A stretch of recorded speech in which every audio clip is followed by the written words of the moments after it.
Good evening. I'd like to welcome everyone to the May 12th, 2021 regular meeting of our governing board. Mrs. Nye, could you please do our roll call?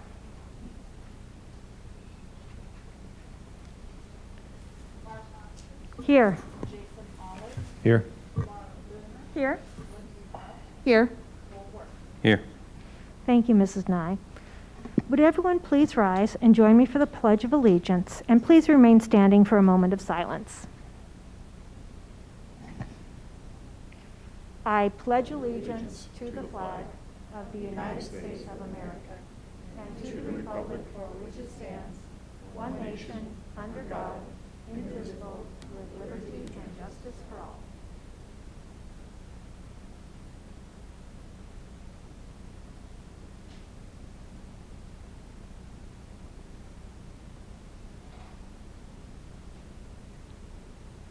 You may be seated.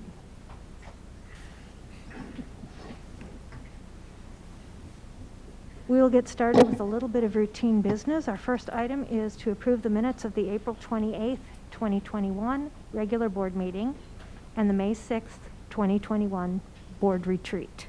Is there a motion, please?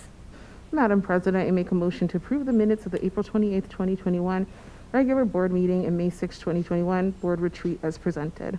Second. All those in favor of approving the minutes, please say aye. Aye. Aye. Motion carries. Next, we have to approve and ratify the payroll and accounts payable vouchers. Could I please get a motion? Madam President, I make a motion to approve and ratify payroll and accounts payable vouchers. Second. All those in favor of approving payroll and accounts payable vouchers, please say aye. Aye. Motion carries. Dr. Castile, is there correspondence? Not this evening, Madam President. Thank you very much.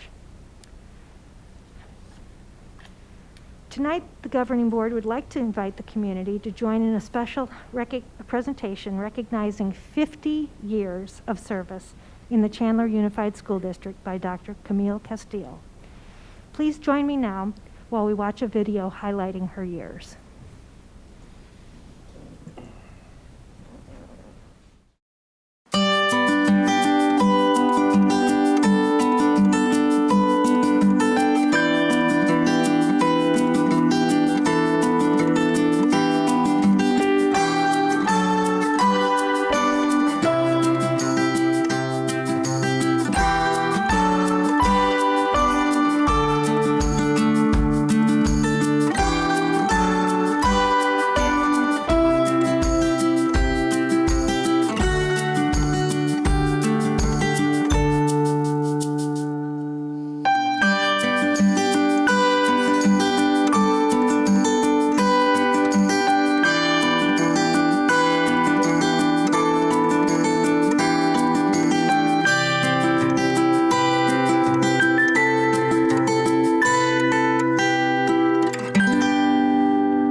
She had our daughter in first grade about 40 years ago, and to see what it was that she was committed to doing, to go on to become the first female principal in the school district, I believe. She was the first female principal out at Weinberg Elementary, took that to national recognition, that school, and then at the administration level.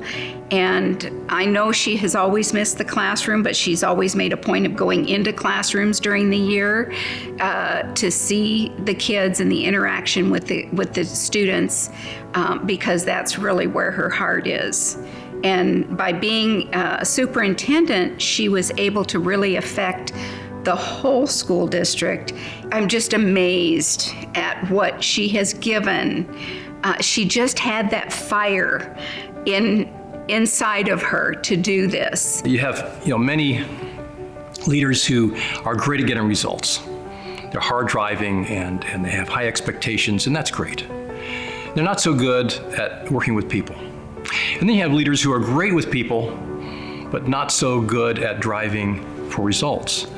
Camille had that unique ability to do both, that set those goals to challenge people to do their best, and giving them a gift to be able to do their best, but at the same time having the compassion, and you could feel that. You just knew she had your interests at heart, as well as everything else in achieving those goals. She wanted you to succeed. She really cared about the district, cared about the people, and it wasn't a matter of, well, this is the way we do things, and we're always going to do them this way. She was not afraid to innovate and try new things if it meant getting better results for the kids. You've done an incredible job. I think you do understand the impact you've made. You've changed the lives of thousands and thousands of students and parents and staff members who go out into the world and then change the lives of others. She's made of steel, but she has a heart full of love and compassion and respect. And you see it in so many ways. You look at our Chandler Care Center, the Child Crisis Fund, all the community support projects she's involved in, her personal giving. She's just truly an exceptional person. She cared about everyone. She keeps a list of people that are hurting or struggling on her desk and stays in contact with them and gives them a call once in a while. And her belief in a person, her confidence, sometimes her gentle reminders of maybe areas you're not doing so well. But all of that together has made me certainly a better person, a more successful person, and I couldn't be more grateful. She was a highly professional lady. You asked her to do something and you didn't tell her how, you just told her what needed to be done, and she would get it done. She cares for people. She cares about people.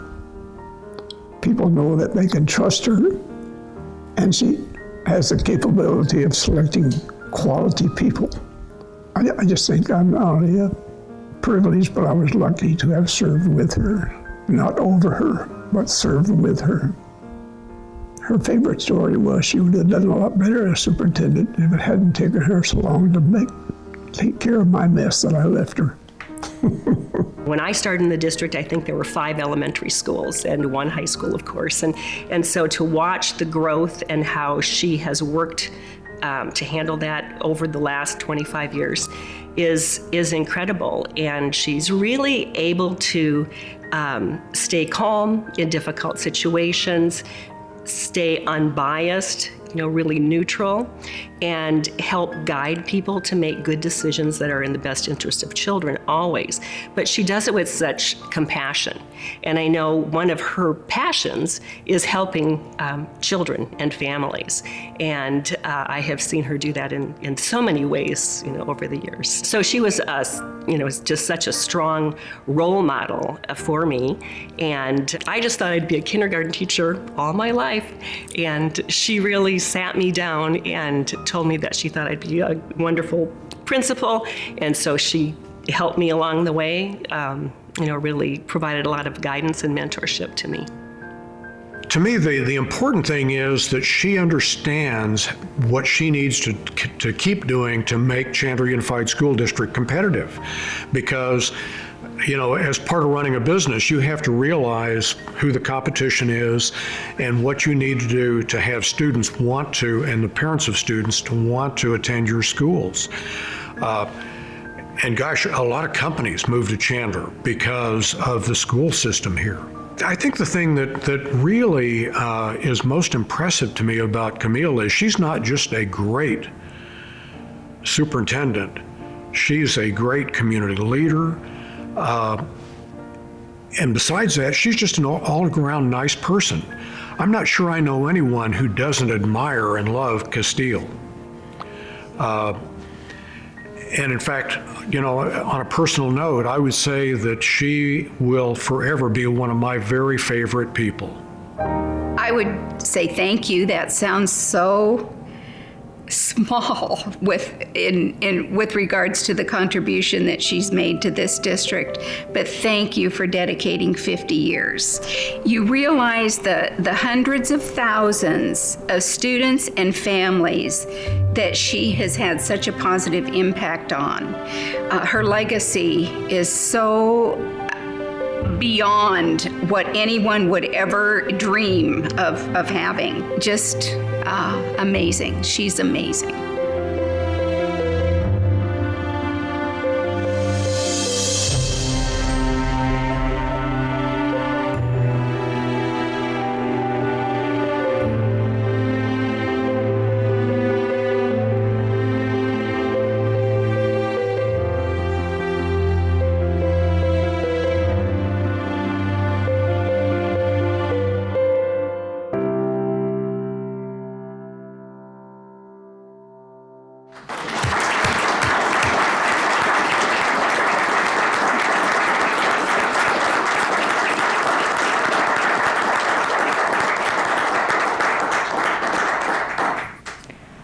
I also want to thank all of the individuals who put together this video and worked hard on it to create such a tribute, such a wonderful tribute to Dr. Castile.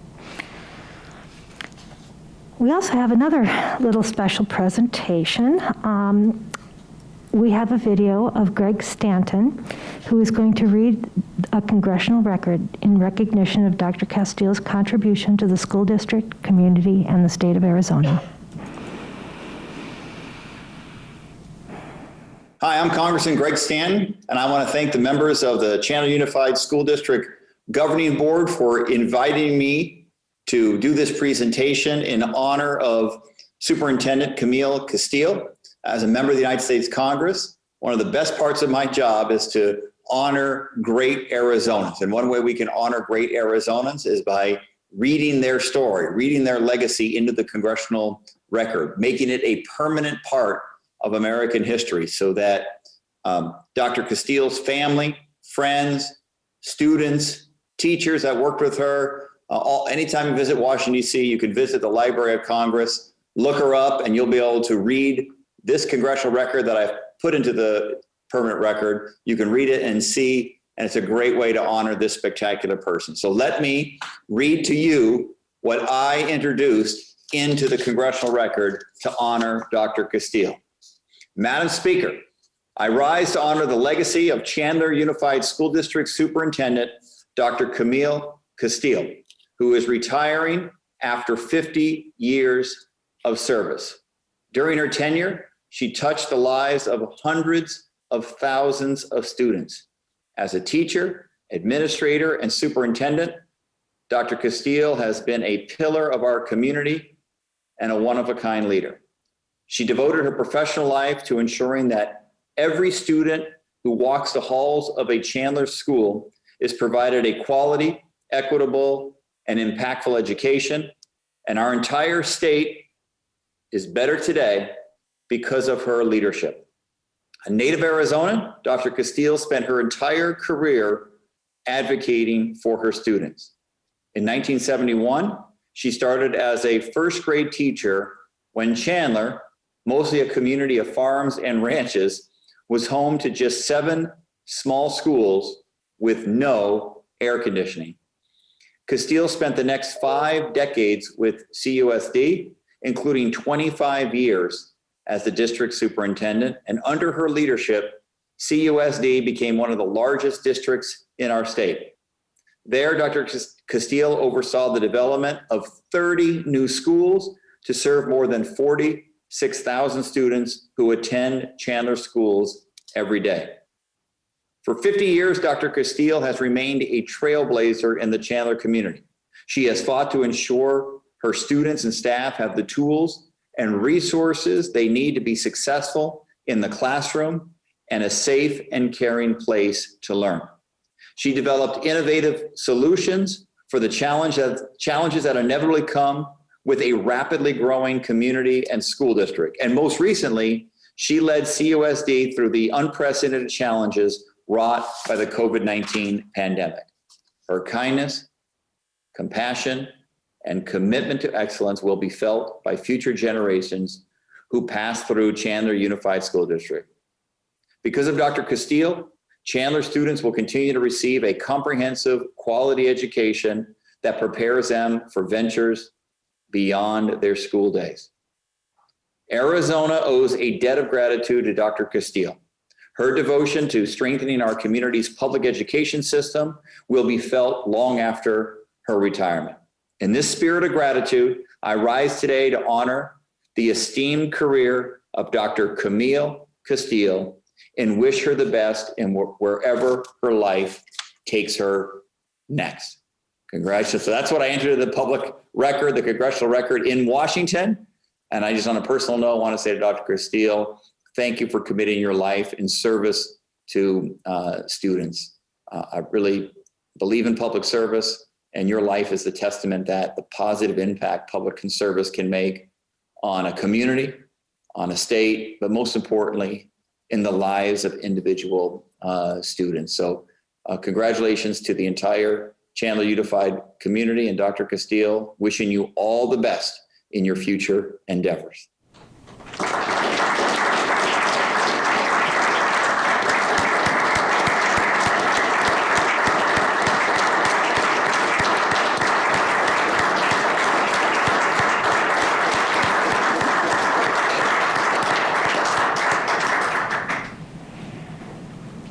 And Mr. Stanton also sent over a copy of the congressional record that I'll be presenting to Dr. Castile.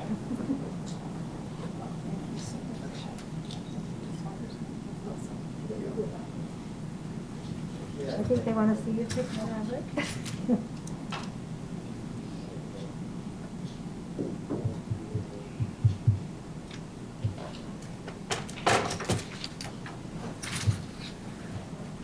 We're pleased to welcome a couple of former board members, Bob Rice and Karen McGee, to our meeting tonight. Mr. Rice, I know you served side by side with Dr. Castile for 16 years, and I believe Karen, you served with her for 10 years. Thank you for joining us tonight. And Mr. Rice, could you, I know you have a few words to say this evening. Could you please go to the podium and share those with us? Thank you.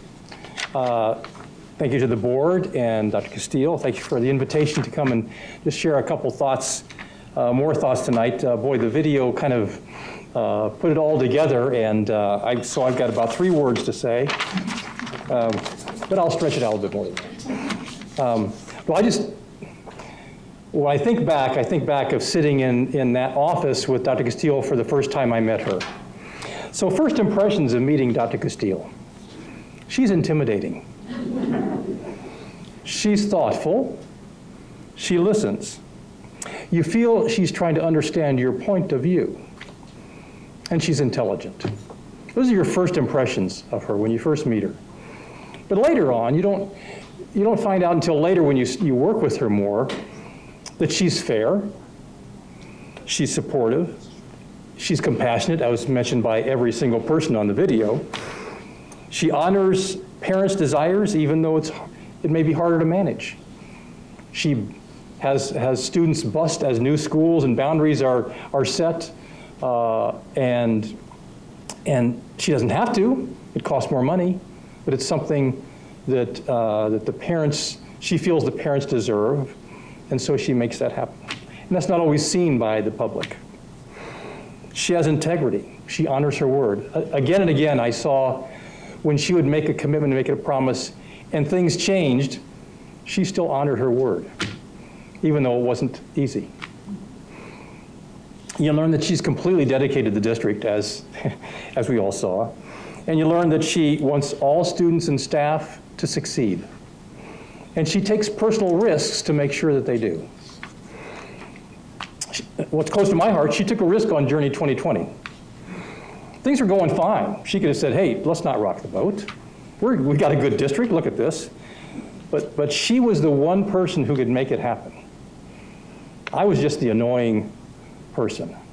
She actually had the leadership to make it happen. So she's not superhuman. We try to tell her that sometimes. She's not superhuman. She's really good. She's just human, but she's just a human would wish to be our friend and our boss.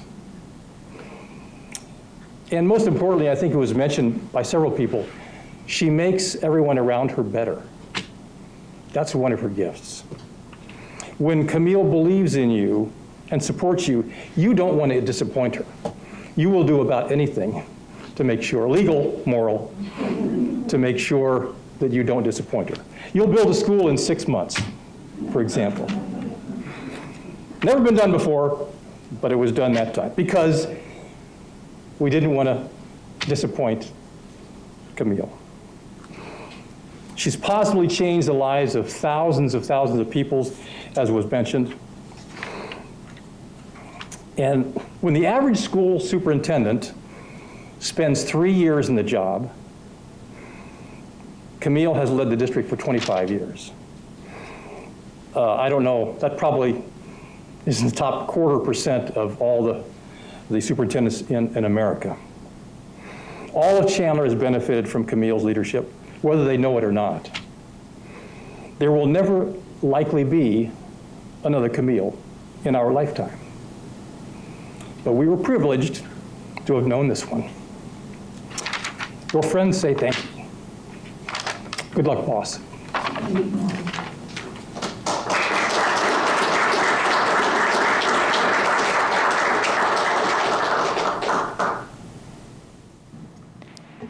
As we all have mentioned, Camille's been with our district for 50 years.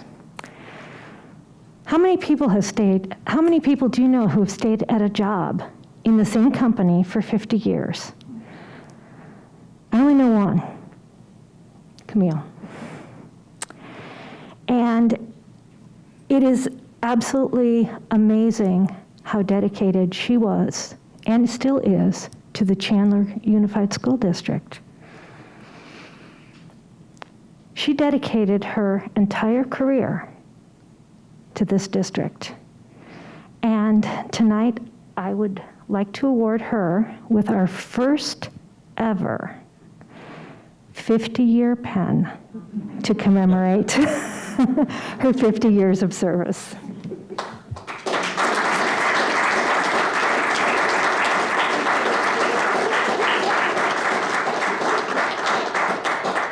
Oh no, she said, I'm sure it's gold. It's not. I don't think our budget would handle that, Camille. Sorry. You talk to Lana. Thank you. I do think a couple of our board members would like to say a couple of words. I think, Jason, you had mentioned you'd like to say something. I would like to say something, but it's going to be hard to follow all that. That's really wild. Thank you, Camille, first. And one thing, a couple of people touched on it a little bit, but one thing that you may not understand if you haven't met with Camille very much, if you get onto a subject with her and start going down a rabbit hole, she has this way of bringing you back to, well, how has this got to do with educating children? So that's one of the great things about the way Camille steers things, is it always comes back to educating children, and that's probably what we all should be about in this room. Thank you, Jason. Joel, I think you... Yes. So I'm not sure many of you realize, but the average term for a superintendent is 3 years. Obviously, Camille made 25. So why could she make 25? Well, as was discussed, she has people skills. We all know that. She's creative. You can just look back at everything we've done in the district. But one thing people don't quite realize is she was patient. She refused to panic in crises. Just absolutely refused to do it. She wasn't going to jump off a cliff just because there was a problem. Let me give you a small example. I came to her with a great idea. I mean, it was good. It was really good. And it was the implementation of HSAs. HSAs, health savings accounts. And I brought it in January, and I want to implement it in March. She goes, Joel, this is pretty complicated, isn't it? And I go, yeah. She goes, no, you will wait a year, and you will take a year to communicate it. Our insurance consultant said it was the highest enrollment they've ever seen because we waited a year. If I had gone ahead my way, 3 people would have signed up. The The other thing that I watched in the last 2 years was this district being divided. The first issue was equity. There was no right or wrong answer. Half of the community was going to be upset, but she handled it with class, just handled it with class. She understood both sides, didn't try to necessarily say one is right or wrong, but she cared. Same thing happened with mask. Same issue, split the district in half, no right or wrong answer. She understood the issues, and of course had to support what the board wanted, but she handled it with class, and that's why she succeeded. A couple examples of, again, that I think why she was successful. I remember being at a school board meeting, and the superintendent of a surrounding district said to me, "Why is Chandler successful?" I said, "Dr. Castile allows you to stretch and try things, and if it fails, they don't fire you." And he goes, "Oh, I get it. You were allowed to try things and try something creative." The other thing that I really appreciated, and I think the superintendency did, in cabinet, notice I state in cabinet, you could disagree with her. She didn't get upset, she would listen, and now, of course, they didn't go out of the room, but she would accept people disagreeing with her. And talking with many colleagues, that never happened in their districts. The other one I'll never forget, and I think a lot of people are quoting me on this, they said, "Well, describe Camille." And I said, "Camille reminds me of the person that comes into her office unbelievably angry, leaves with a no and a smile on their face." And people have quoted me on that, and they've seen it. That's quite a unique quality. And yes, Camille, you'll always be my boss.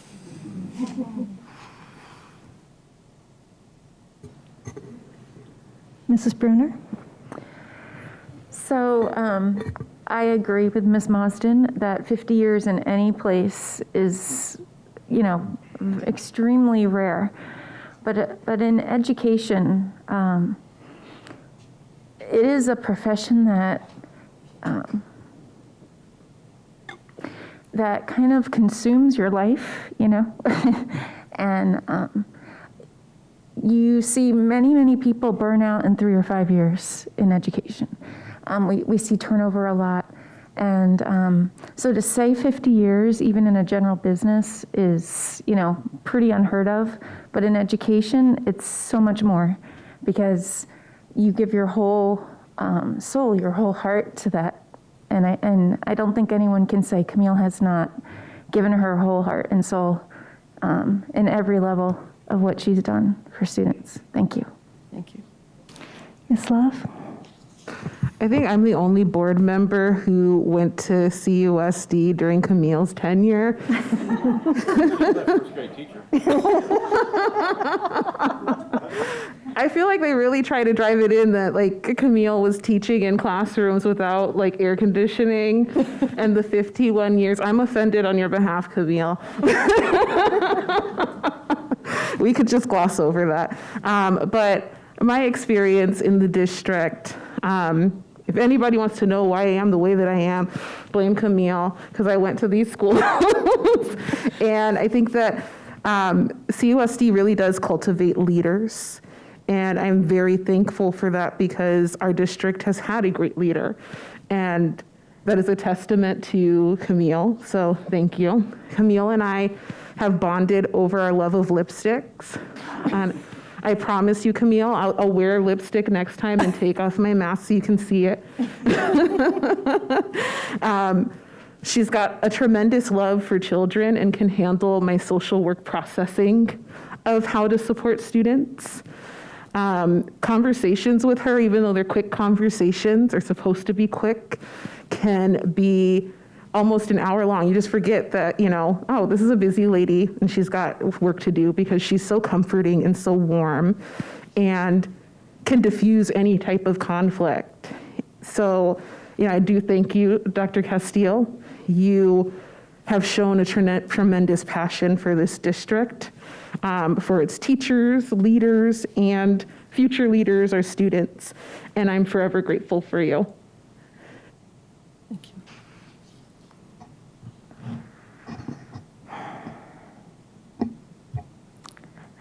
You know, I've been on the board for a little over 12 years and worked with Camille, and I'm sorry, I think I'm gonna get a little emotional here. You have touched the lives, really, of hundreds of thousands of students in the Chandler School District. That is an amazing accomplishment, and you have made their lives better. When you think of all of the students and the successes that they have had in their lives and in their careers, you have been a part of helping them get there to where they are today. You are upbeat. You bring out the best in people. You bring out the best in the students, and you bring out the best in our district.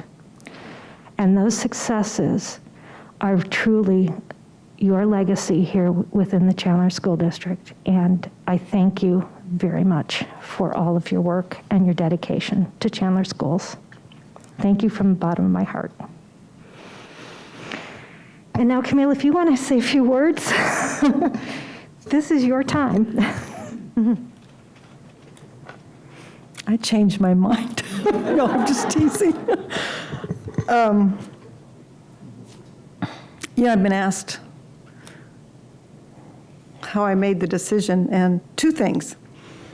The last several years, obviously given thought to retiring, and I had this reoccurring nightmare that I was running, trying to find somebody, because the word was out I was retiring and it was on the board agenda, and I was trying to find someone to stop it. And I'd wake up and I'd just be panicked and my heart would be pounding. I'm not ready to retire, you know, don't throw me out yet. And this last fall, the dream occurred, was in process, but I was running to Tom. And and he was smiling, and that was it. I just knew it was time. But the most fun, when I really knew it was time, is I was working with a group of students, and there had to be a fourth grader, looked at me, and they were telling me something about them. They had to tell the group something about them that we would always remember, their name and something to identify with them. And she looked up at me and she said, "Dr. Castile, you had my grandmother in first grade." And I start counting back, thinking, oh my God, Camille, you've been here a real long time. So I have had a tremendous opportunity. My dad worked for 52 years for Bashes. I didn't quite beat him out, though. But he had the same love and commitment and loyalty, and Bashes was part of our family for all those years and beyond. And so many people saw something in me that I didn't see in myself, this thing called leadership. And you saw Howard Conley and obviously Ted Perry and Bruce Jackson, and just tremendous support. I learned early on that good leaders surround themselves with great people because that's the way you make yourself look good. I didn't have all the answers, but I found the people that did and were willing to love and commit to this district as much as I did. Over 25 years as a superintendent, I've only worked with 18 school board members, including the 5 up here, and that's unheard of. 18 school board members, and we faced some challenging years. Managing explosive growth was one of them, and we weren't building a school, we were planning to build a school. The pandemic has put us to the ultimate test, but without exception, I have felt supported and respected. Even when there wasn't 100% agreement, I just so appreciated working with the school board members that I have over the years. I have to give my cabinet, and this cabinet has stayed pretty stable. There's been very few changes, and they are, beyond a doubt, one of the strongest teams in the state. They're talented, they're focused, resourceful, and committed. And no doubt there have been occasions when we have spent more time together, when I was calling you in on the weekends to talk about some crisis or on the phone on conference calls. We've spent more time with each other than we have our own families. And I can't thank them enough. And we haven't always agreed. We've had some really nice debates and arguments, and I think it's healthy. I think if everybody's in agreement, not many things change. So I have just absolutely loved this team. The principals, assistant principals, office staffs, they're the glue that hold us together. You know, and I know the board knows this, they take the directives that come down, the goals or the ideas, they add their own special touches, and they're the ones that communicate the direction and make it all happen. And without those school leaders and office staffs, we'd be lost. The support staff, all the paras, the teachers, are without a doubt, they're the foundation of our success, because without them, and that's why we try to recruit and retain and the best. They are passionate about their profession, as Laura said, and they're passionate about the children we serve. And there's a plethora of evidence that they are truly Arizona's best. And when you see CUSD's top ranking in every category with so many school-wide groups and individual honors. I would not be standing here today if it weren't for 3 outstanding executive assistants, and any leader worth their salt knows that they have to have someone that keeps them in line. And my first one was Donna Sanders. And we were together many years at Weinberg. In fact, she was the only reason the superintendent, Dr. Perry, asked me 3 different times to come to the district, and I kept telling him no, I was having the time of my life as principal. And he says, what will it take? And I said, I want my assistant with me, because district office was not someplace you sought after. You know, you just, they didn't have any children up here. So Donna and I came. And then there was Linda Williams. She served for the previous 3 superintendents. 2 superintendents, and she taught me everything about being a superintendent, and she organized the board meetings and helped guide me. And for the last 16 years, it's been Donna and I, and she's make sure I'm where I'm supposed to be and have what I need, and everything runs smoothly. And she's become a valued friend and confidant, and you can't. She has such a high degree of loyalty and confidentiality, and I know the board trusts her, and she takes care of you folks as well. She's phenomenal. So many parents, community, and friends have made this job so enjoyable, and I've gotten some beautiful notes over the last several weeks, and just so loving and supportive, even in light of the disagreements and the stress over COVID. You know, our ultimate goal was to make the community felt as though they were getting a great return on their investment. And we certainly hope they feel that way and that we have delivered. And I wish we didn't have this past year on the record, but the reality is it is. And we have a challenge now to regain our status in the hearts and minds of our community. A special thanks to the committee and who are responsible for the video, the displays, the number of activities, the contacts. And there's too many of them to mention, and I will surely forget one. It's not what I expected. You know, initially I said just a real easy little reception, no big deal. And well, you know how that all turned out. Tonight's lovely, and I just thank them so much. I will treasure the videos and the recognition and the fact that many of you are here. Please know that I will be eternally grateful for the time, the creativity, and the love you put into honoring me. I want to just touch for a second on the future, because we've talked about the last 50 years. And to my family, thank you. You have lived through the last 50 years with me. Now you will be center stage for me moving forward.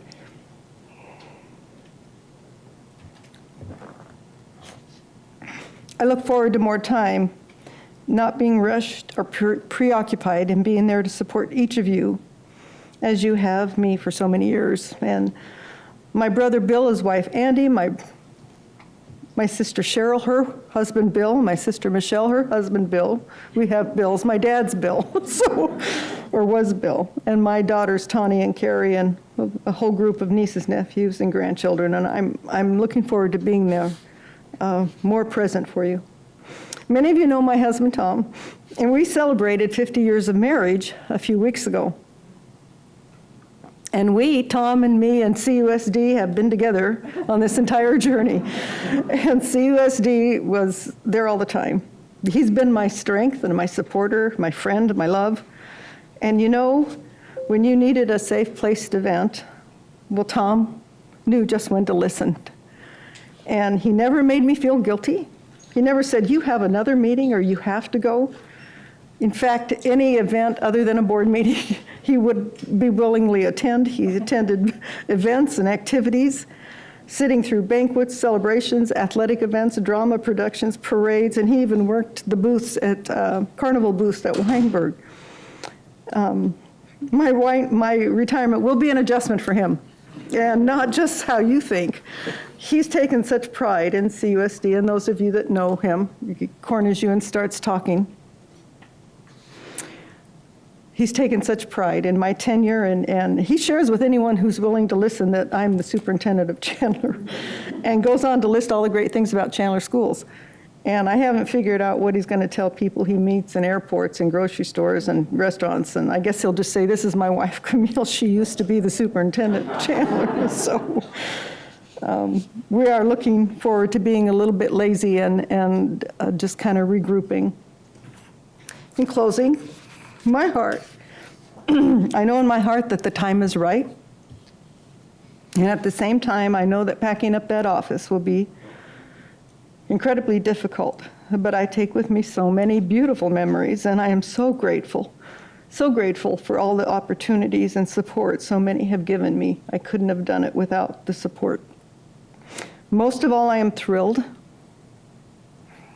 that Frank Narducci will serve as the superintendent as interim. I hope that changes, but next year. I have worked with him. He was one of my first hires as a principal 25 years ago, and I know what's in his heart, and I know that he will shine. He is an outstanding leader in his own right, and with the awesome team of Dr. Gilbert and Lana Berry, Larry Rother, Frank Fletcher, and Wendy Nance, there is no doubt in my mind that CUSD will continue to be a source of pride for the entire East Valley and the state of Arizona. And I'll always be there for them. I know they're gonna, I haven't done my job if they can't stand on their own, frankly, because they are strong leaders and they won't steer you wrong. So, thank you. I think we finished right on time. You have people wanting to talk to you this evening, but I so appreciate you taking time and letting me share with the community how I feel and how grateful I am. Thank you.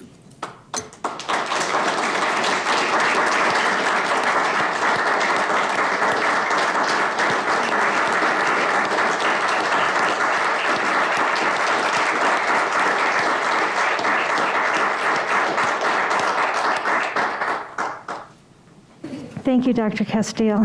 I would also like to remind the community that there is, if you can come on up to the district office and come into our lobby, there is a wonderful display in the lobby about Dr. Castile's work in the district throughout the many years that she's been with us.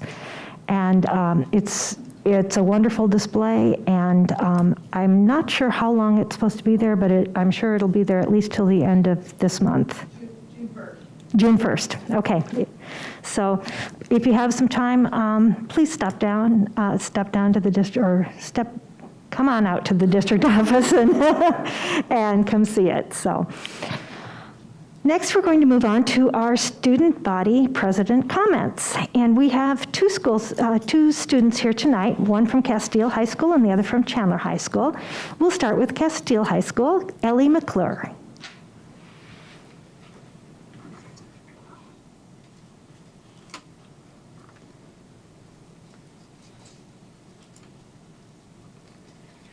Hello, it is good to be here with you here again representing Castile High School. I have enjoyed presenting the highlights of the school year.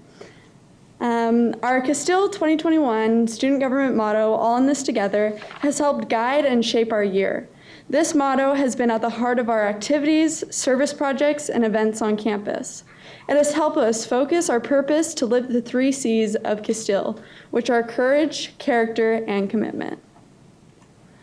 Let's begin by highlighting the 3 spring sports who made it to the playoffs this past weekend. First, our men's volleyball, who has an 18-1 season record. With wins in the first 2 rounds of the tournament, they continue their quest for the state championship. Next, Castile's softball team has an incredible season. Sorry, one sec.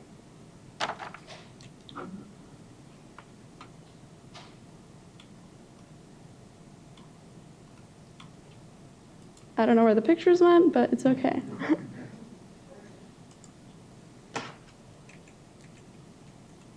Okay, we'll just keep going. Next, Castile's softball team has had an incredible season with a 15-4 season record.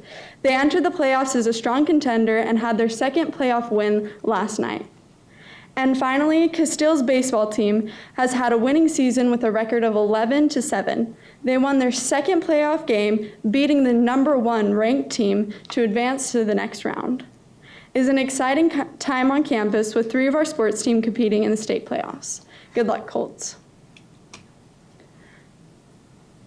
Castile's Chorale, the advanced concert choir, recently won first place in an international choral competition. And just last night, Castile's 4 high school choirs performed their in-person Broadway concert, serenading the audience with songs from the musicals Chess, Frozen, and Guys and Dolls. As always, it was a show-stopping performance. Last month, Castile's theater company performed their musical, The Drowsy Chaperone. With 2 different casts performing 8 shows over 2 weekends, the cast and crew understood the meaning of the show must go on. Our theater program was the only one in the school district to earn the Gold Honor Troupe with a superior ranking by going out of their way to train their students in technical theater and acting through virtual workshops. Coming up, Castile's theater company will be performing student-directed 1-acts, a company performance, and an always funny improv show. Our Project 15 and advanced dance classes performed in our annual concert, Oh, the Places You'll Go. It was the first in-person dance concert we have had in over a year, and all our dancers were extremely excited to be performing again. Both groups performed dances that were choreographed by members of the team. The seniors this year and those from last year were able to perform their amazing senior solos for the crowd. It was exciting to see our dancers performing again. Looking to the future, our orchestra students packed up their instrument, went to Riggs Elementary School to share their talents with the students and recruit future Colts to the program. We continued our beloved tradition of Senior Sunset. This was a fun event that allowed seniors to gather safely, socialize, play games, and of course, watch the sunset. During this event, we held a candle lighting with electric candles to remind us of our legacy to the school and of our bright future. Student government just designed and ordered Class of 2021 senior shirts. We planned special giveaways of the shirts to our seniors on campus. It was an enjoyable way to celebrate the Class of 2021. Last week, student government held our Prom Spirit Week. The theme was A Week at Hogwarts. The Spirit Days followed our Harry Potter focus. On Monday was a Morning at Hogwarts PJ Day. Tuesday was Dobby Crazy Sock Day. Wednesday was Blackout Dementor Day. Thursday was Quidditch Wear Your Favorite Sports Gear Day. And Friday was Hogwarts Wear Your House Colors Day. We had entertaining lunchtime activities such as students taking a quiz to sort them into different houses. We handed out treats and watched the Harry Potter movies at lunch. Speaking of movies, last Friday night, the upperclassmen had a movie night on our football field. We showed Harry Potter and the Sorcerer's Stone. Students came with blankets, pillows, and friends. Small groups sat spaced apart to allow for social distancing guidelines. As Harry Potter would say, watching a movie under the stars was a brilliant way to end our Prom Spirit Week. We also had a senior prom assembly where we crowned prom royalty, had our prom and dance company perform, and played interactive games. Paris Romero and Kaden Cameron won our prom royalty and were crowned at the assembly. We played our favorite assembly game, Blindfold Musical Chairs, where the audience helps the blindfolded volunteers find the chairs on the court. A big thank you to our amazing assembly director, Jeremy Rome, who has planned and emceed multiple assemblies over the years. I would like to conclude by expressing my school's deepest gratitude for Dr. Camille Castile. Thank you for your many years of dedicated service to the students, teachers, and administrators of the Chandler Unified School District. One of the ways your legacy will live on is through our school's achievements. Thank you for being the exemplary person you are and the dedicated life of service you have lived. Nelson Mandela said it best, "What counts in life is not the mere fact that we have lived. It is what difference we have made to the lives of others that will determine the significance of the life we lead." You have made a significant difference in the lives of so many. We would like to present to you a personalized activity card that will allow you free entrance into any Castile event for the rest of your life.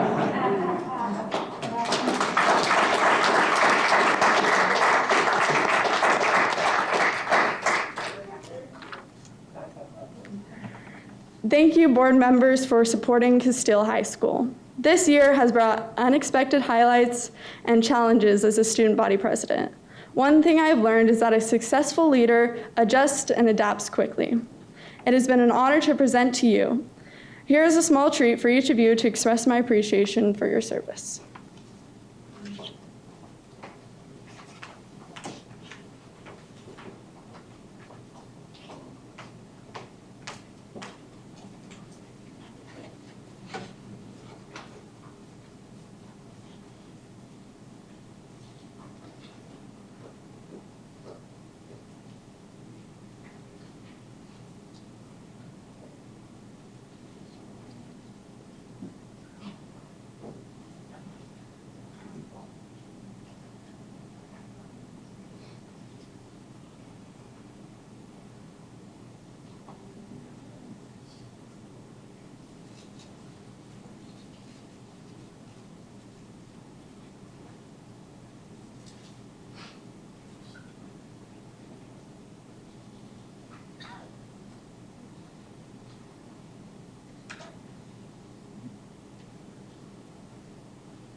Thank you, Ellie. And before you sit down, I assume that you have some plans after you graduate this year. Could you tell us what they are? So I'm planning on attending BYU Provo in the fall. I'm super excited to go there. I don't know what I'm studying yet, but I know it's going to be something to do with leadership and with people, because I love interacting with people, and something to do with music. So I'm super excited. Thank you, Ellie. And you know, we will have a little gift for you also. And since you're looking at leadership, hopefully, this will be something to put on your desk as outstanding leader. Thank you so much. Thank you. And now from Chandler High, we have Sienna Ibera.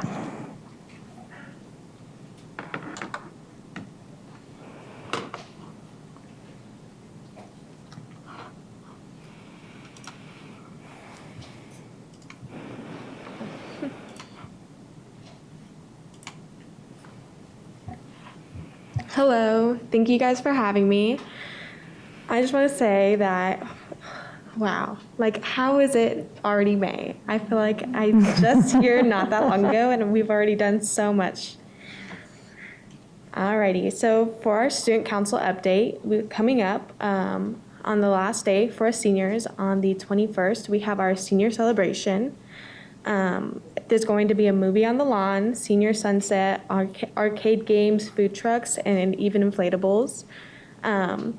We just wanted to, we haven't really had much of the opportunity to give our seniors one last final say or goodbye, so we thought it would be fun to have it all wrapped up in one. We're going to be playing High School Musical on the lawn, and we will even have a prom royalty assembly, not assembly, but a little moment for our prom royalty to have their moment during the senior celebration. Also this week, we had our Teacher Appreciation Week, which we were delighted to do with how much they have done for all of us, especially this year. We brought in Native Coffee Truck and gave out coffee to show them our appreciation. And on Cinco de Mayo, we had little goodie bags that we would hand out to them. On here, the little teacher appreciation is a little gift, a little card that students would come up to during lunch and give their thanks to their teachers and why they appreciated them. Not only that, but we had separately sent out little slips that kids would write like to a specific teacher, and we would send those out to all classes to show their appreciation. With wrapping up the year, we are excited for the coming week to have our banquet this Friday, as well as preparing our goodbyes on our last day to our council, which we do annually for the seniors. Besides that, everyone works towards our plans for next year as well. Things like our own game day shirts, Wolf Week, and more that starts in the coming summer. I'm so excited to see what they have coming for the next year. Though I feel like it hasn't been that long since I've seen you guys with all these things school-wise, it must have been an eternity. Our Chandler Auto Club hosted their 3rd annual auto show on April 24th and was larger than previous years, having 25 cars included. Our Link crew, filled with over 90 students, met for the first time for this coming year to help welcome our Wolves on their Wolf Days for their freshman orientation. We just wanted to create a fun environment where we welcome all of them and gave them a little feeling what it would be like come summer. Our Black Student Union hosted historically Black colleges and universities in our courtyard and had info on that as people would walk around during lunch, and we're able to give them information on each of the colleges.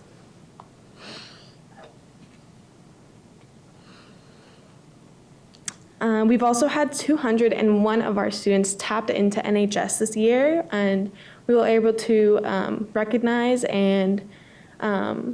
both this year and last year, since we hadn't got the chance, and had give them the little flower that would come with that in their shirts, and I'm pretty sure everyone loved it. It was great. We had it during our school lunches.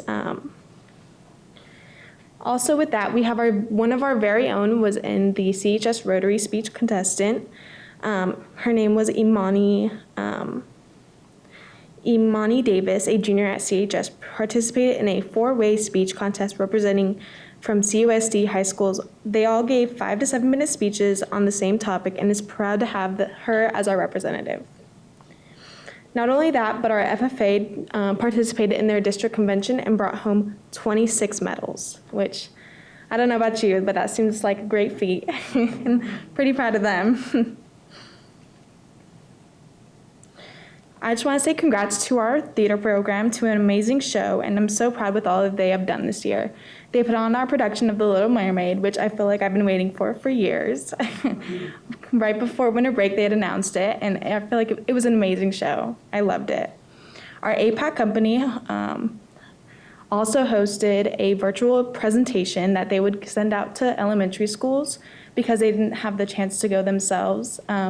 They would be able to make out, they would, I don't know what it's called, but they would go and usually they would act out like different parts of stories and like things that most kids would know and they would enjoy. So they got that and sent that out to elementaries. And our MODAs also had a spring concert where they were able to showcase all of their talents and performed 15 numbers and even had music going to Panic at the Disco and Billie Eilish. Our boys baseball and boys volleyball were both ranked 3rd seed in our 6A division, though they did lose their last state qualifiers, though they did work hard this whole season. Sophomores, all of our teams are on the wrap-up besides track, who heads into state today at Desert Vista and on Saturday. Oh, they lost. I just want to start off by saying thank you for letting me come these past 3 times. It's been a great honor, And although it's been cut a little short in the beginning, I love coming and letting you guys listen to what's been going on at Chandler High School. Dr. Castile, from all of Chandler, I would like to say thank you for your 50 years of service for the community, students, teachers, and everyone who's involved. You have been such a help with students in classrooms all over. I really appreciate the opportunity you've given me this year. Thank you.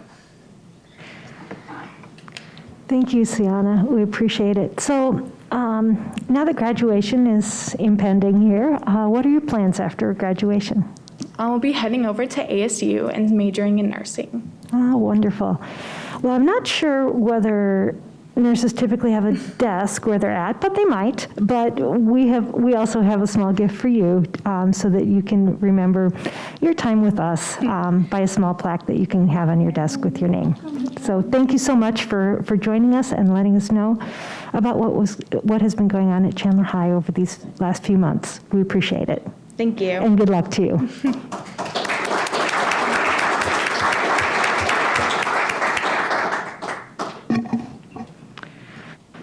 Our next section of our meeting is our citizen comments. We will go ahead and start with Mr. Locke. Thank you, Madam President, members of the board, Dr. Castile, and guests. Since our last board meeting, we heard from 35 people who took advantage of our electronic method to provide citizen comments. Although the number of submissions are down compared to recent weeks, health and safety, mask, and mitigation continue to be the #1 topic of discussion. Specifically, the feedback is centered around mask wearing on campus, which the board voted to end after May 30th, 2021, at least make it optional. These comments continue to reflect a very divided community on this topic.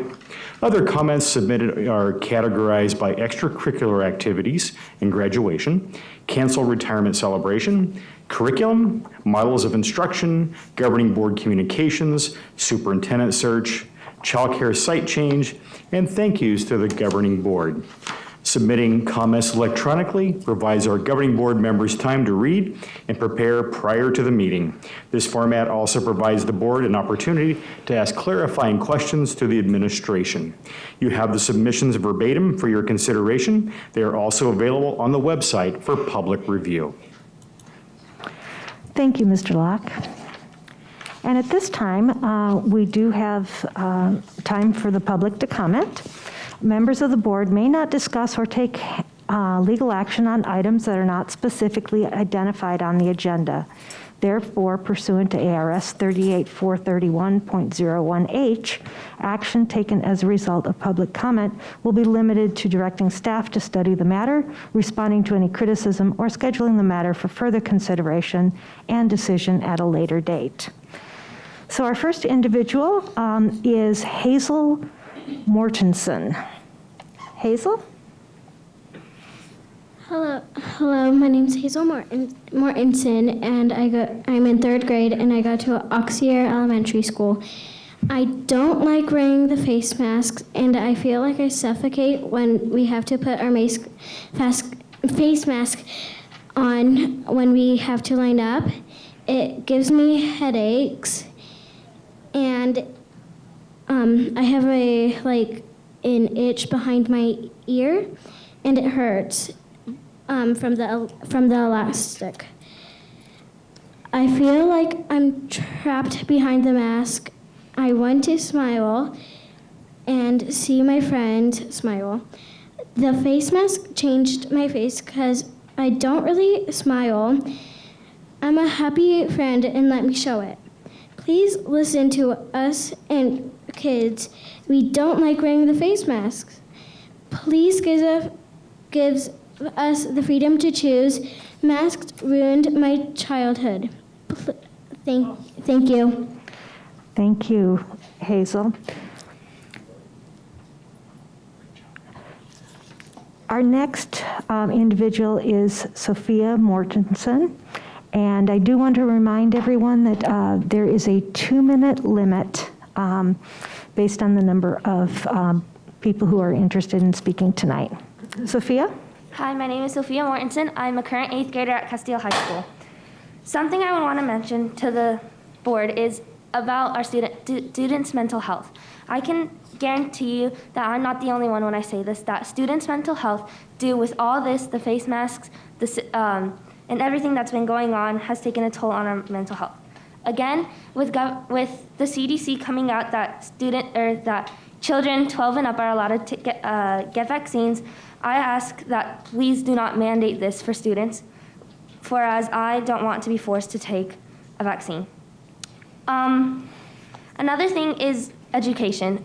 With masks, I feel like teachers were being more mask police and not paying more attention to our actual education. I also miss seeing people smile, and I know that there's only 2 weeks left, but if it's possible, could we get rid of the mask so I can finish off my finals not stressed out about anything?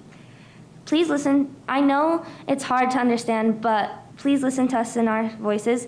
I also want to thank Dr. Castile for your time and service.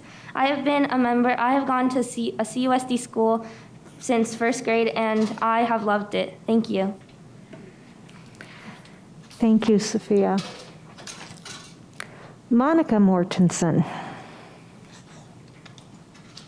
Hello, my name is Monica Mortensen, and Would you mind moving over to the next microphone, please? This microphone? Yes, please. Okay. Thank you. You can raise it up, I'll yeah. use the magical microphone. Yeah. My name is Monica Mortensen. I have 3 students at CUSD. The 2 girls that just spoke are mine. We love Chandler Unified School District. We actually live out of Boundary. We are in Boundary for Queen Creek Unified. And we have been in CUSD since Sophia started in kindergarten, and we just love the way you educate our kids. Unfortunately, this year has been a circus. A lot of you are pushing your personal agenda, and instead of listening to parents and listening to the kids, listening to the community, you're taking away, you basically took away the freedom from the students. You took away their smiles. I had, my son was going to speak, but it's past his bedtime. He's a first grader. And he just wanted to tell you, I wrote down what he wanted to say. He wants to tell you that thank you for getting rid of the mask during recess. 30 but seconds. Can you get rid of it so when he's lining up, he's not suffocating in the heat. He wants to be a kid, and that he just wants to be normal. Camille, thank you for these 50 years. You were awesome. You were great. And I don't know if anyone's going to be able to fill your shoes. And please, please listen to the students and the parents. Thank you. Thank you. Next up is Kurt Roars.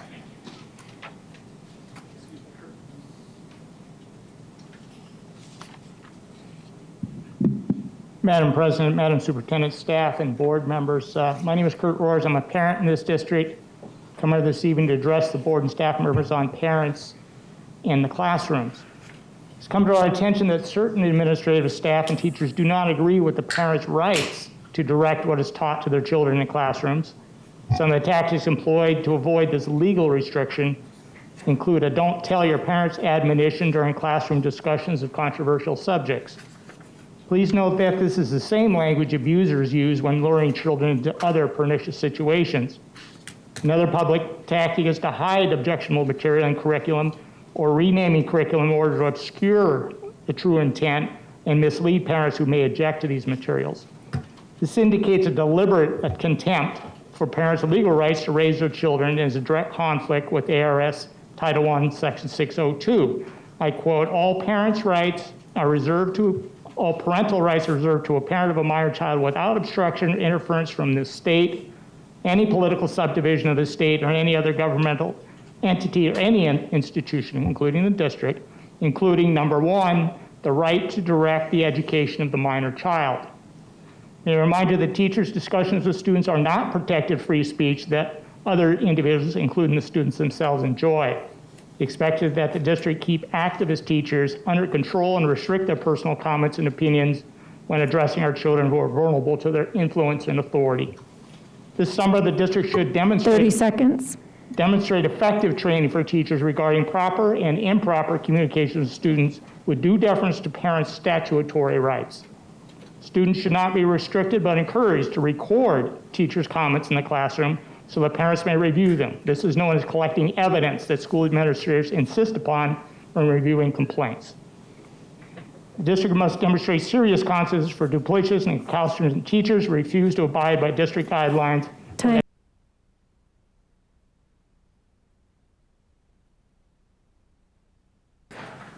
Next is Aslan McEnemy. Sorry. That's the other one. Thank you. As she just said, I'm Aislinn. Hello. And as you all know, we've had masks for a while now. I'd just like to give a quick speech. Well, I found a few things as to why we shouldn't have them. I found that they have caused kids many problems in learning-based areas. Kids have been getting more impatient, angry, and disruptive. They seem to cause more trouble and prevent learning for others. In class, I would be yelled at for not believing that something other kids believe. And despite the fact that this is indeed a free country and, hold on. And it causes division and disruption of learning, of course. Flames are also leaving school districts to try to go away from masks, which leads to schools losing money.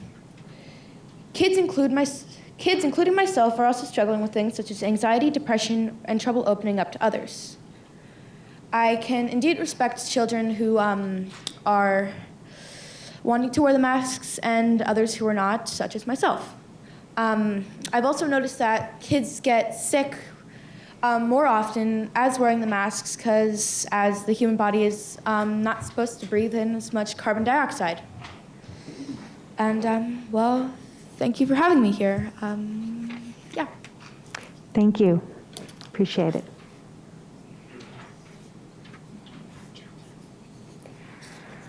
Next is Kim Robinson.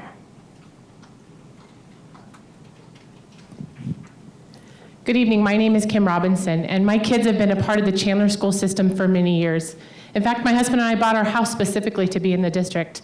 But I've grown increasingly concerned with the way this board has conducted itself over the past year and a half. The Chandler website states school boards are to be direct reflections of the community. They serve as representatives and advocates for their community. They have a desire to serve the community, communicate, and collaborate effectively with others, and demonstrate respect for diverse perspectives. Barb, it's interesting to me that during your run for re-election, you and I exchanged many email conversations, but since getting elected, you have yet to return any of my emails. By the way, that goes for the entire board.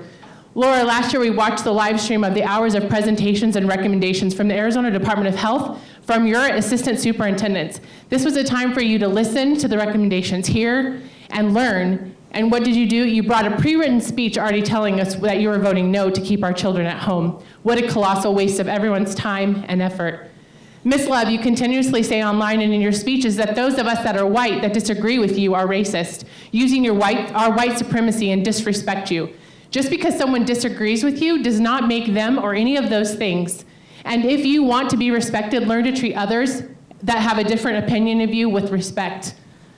We come to these meetings, we're ignored. So I come to the real issue at hand. Why are you all here? Is this just a political stepping stone for you? You have repeatedly shown the parents and the students in Chandler that you're not doing what is best for all of our children. You're not representing the very community that you've elected. Some of you have turned this into a power grab, as evidenced by the words of Miss Love, who posted on social media a cute little meme and commented that she loves when people ask to speak to her supervisor on the board, and she gets to reply, "I'm the boss, deal with it." Well, Miss Love, and to the rest of the board, I, for one, will not just deal with it any longer. I am one of the many parents that are no longer sleeping. Our votes in this next election will speak for us, and until then, we will continue to fight, and shame on you. Thank you, Ms. Robinson. Ryan Heap.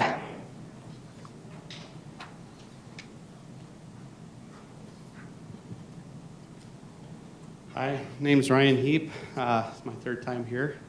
It's said that COVID spreads asymptomatically, yet somehow the cotton polyester fiber can distinguish between CO2 and oxygen. That's interesting.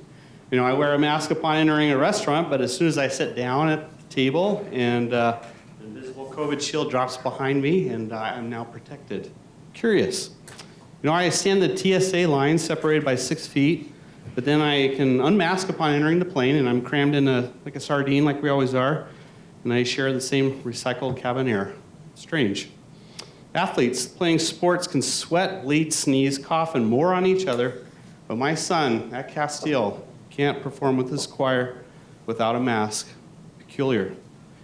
There have been over 4,400 deaths from the vaccine per the VAERS, as noted on CDC, from December 14th until most recently May 10th. 300 youth deaths from unvaccinated kids in over a year. If you do the math, that's 880 deaths per month from the vaccine versus 25 deaths per month for the kids.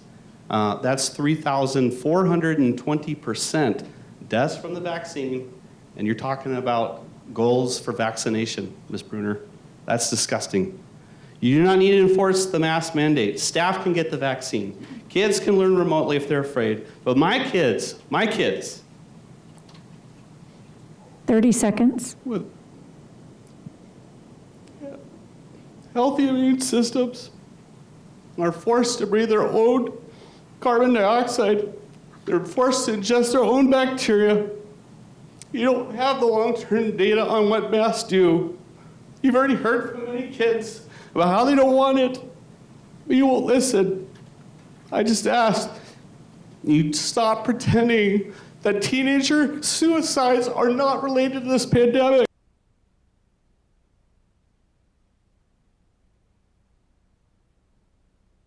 Thank you for coming.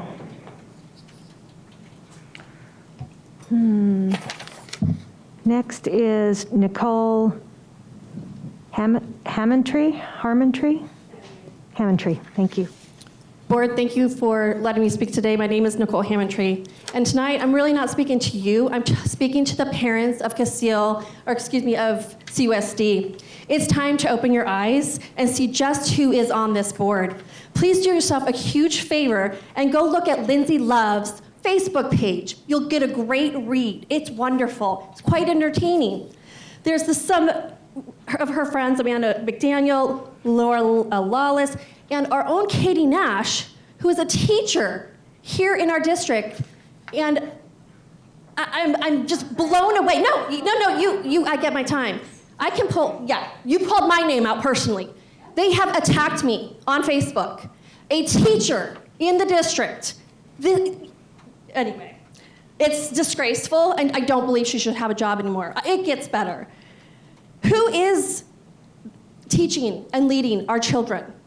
We have bullies that are on this board.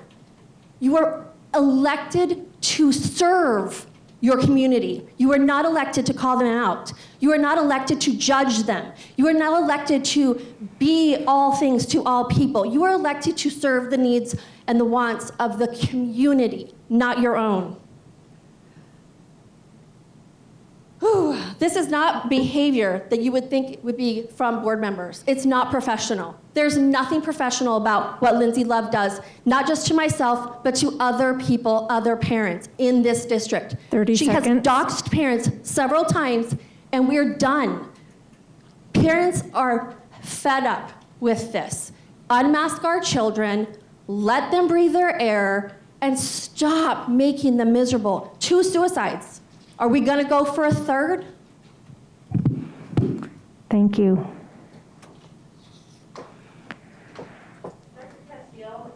I thought we were not supposed to make personal attacks in that statement. I think that's part of what President Monson moved at the beginning.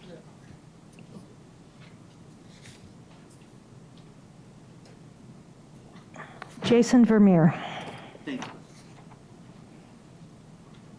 Hi, good evening.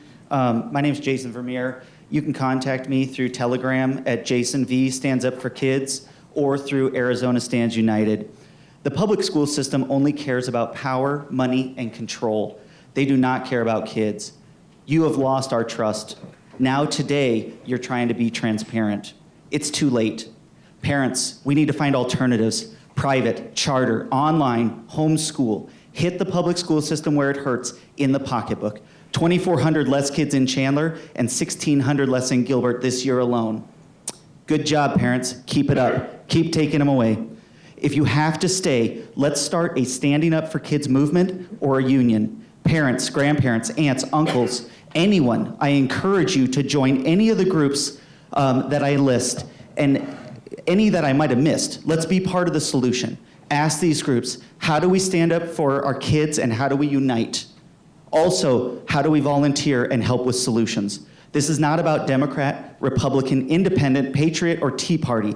It's about doing what's right for our children. No particular order. Moms for Liberty, Arizona. Arizona Stands United. Patriot Pack Phoenix. Purple for Parents. Tea Party. Parents Defending Education. Make America Free Again. Mass Free CUSD. Parents for CUSD. Arizona Freedom Alliance. If you lead any of these groups and want to unite for kids, please reach out to me. Freedom of choice and freedom of speech are being taken away. We are here to take it back. We need to share stories, discuss ways to stand up, start petitions, take honest surveys, share the results, share rally times in front of schools and board meetings, discuss legal action. How do we vote these board members out? How do we run for board positions? A directory of volunteers to network and unite. Let's create this in every state, every major city, every school district. Good luck, Frank, with this baton that Camille is handing over to you. Kimberly Cornelius.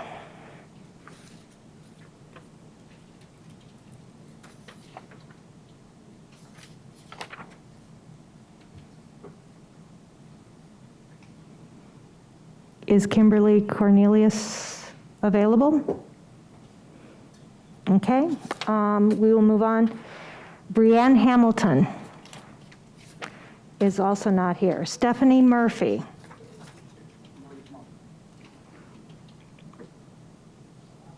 Kimberly Cornelius. Kimberly Cornelius.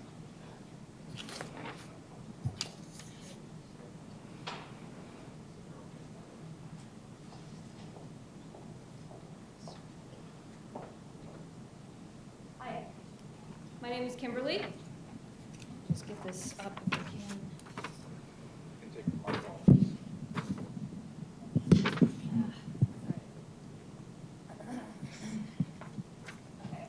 Hello. How many of you on this board have taken the time to fully understand the PCR test? My guess is not many. It's your duty as you make policy decisions that affect the mental and physical well-being of our children for you to be fully informed with facts. Biochemist Carrie Mullis, who developed the test and died in 2019, has said publicly that the PCR is not a diagnostic test whatsoever, and the higher the replication thresholds are set, the higher percentage of false positives. In March 2020, the FDA set the threshold extremely high at 40 cycles. Fauci has said, and I quote, anything over 35 is dead nucleotide and doesn't prove infection or contagion. The PCR test over the last year has yielded an estimated 70 to 90% false positive rate and has been a complete disaster. After Biden was sworn in, the WHO immediately came out and made a statement that the cycle threshold should be set at 28. You are doing a massive disservice isolating healthy children at home for no other reason than a false positive. An asymptomatic, which is not a sick person. And worse, having them in useless masks all day. Asymptomatic 30 spread seconds. is a complete falsehood, and countless clinical trials have said that. It's your duty to know, because you're setting your policy around cases, otherwise known as false positives. You are severely hurting our children in the process. You were put in this place to be an advocate for our kids, not to continue to abuse them. Stop with this goofy behavior. Masking children is a violation of basic human rights. Stop creating policy around false positive cases. Do your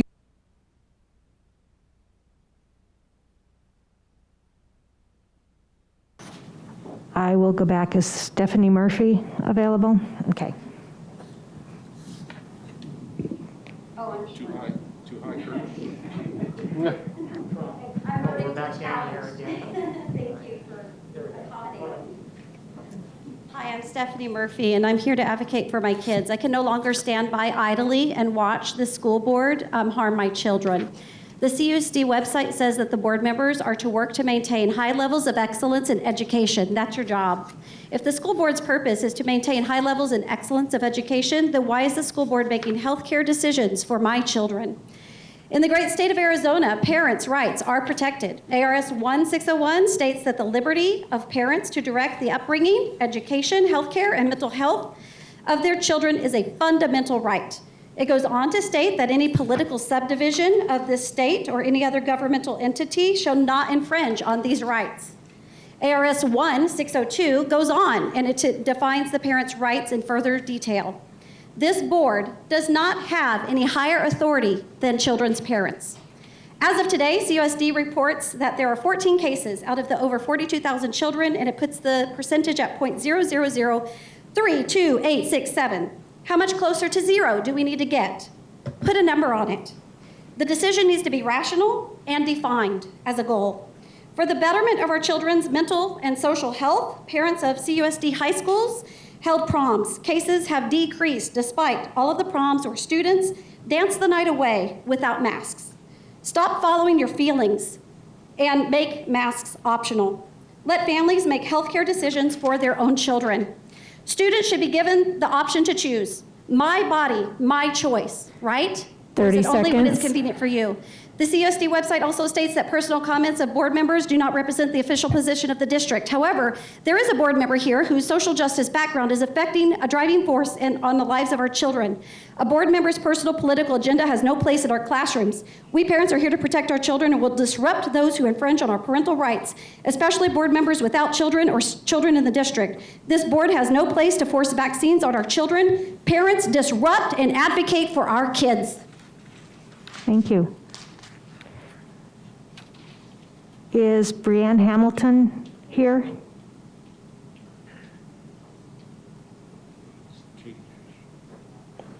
Okay, Katie Nash.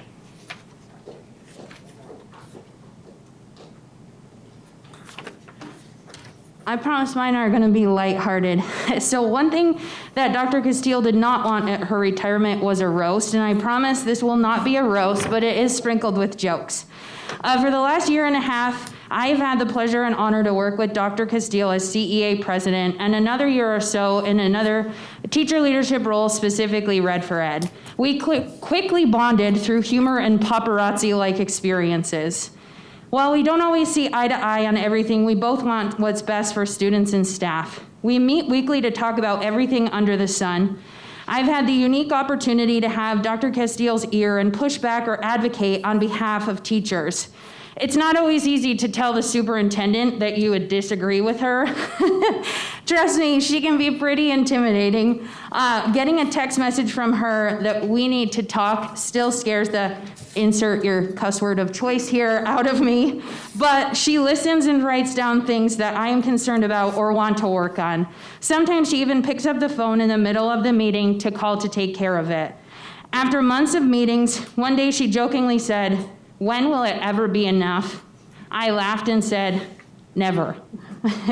On behalf of Chandler Education Association and all staff that I love this, affectionately call Arizona's best, thank you, Dr. Castile. Thank you for always encouraging teachers to use their voice.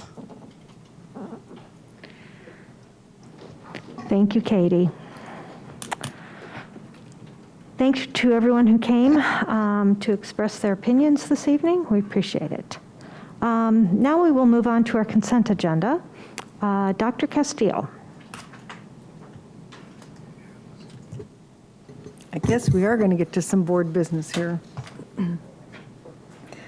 We have a request approval for the monetary gifts generously donated to the school district in the amount of $20,000, $20,520.95. We have a number of items that have been donated totaling $659.20. We have our EVIT, East Valley Institute of Technology Intergovernmental Agreement. The administrator's request approval of the amendment of the IGA regarding participation of students with disabilities in the EVIT Central Campus program. The amendment revises language to be compliant with statutory requirements regarding the allocations of funds and are to be based on the relative share of the students who are attending CTE Central campuses versus the total number of CTE students in the home district. The new language is highlighted in red in the attached amendment. This has been reviewed and recommend approval based on our district attorney's review. Graduation exercise policy revision, and Dr. Gilbert went through this last meeting with you. Graduation exercises.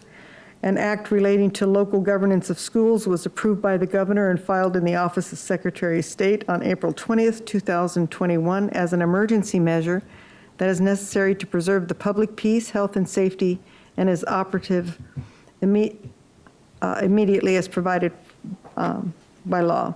Chandler Schools recommends adopting policy IKFB graduation exercises as proposed by the Arizona School Board Association.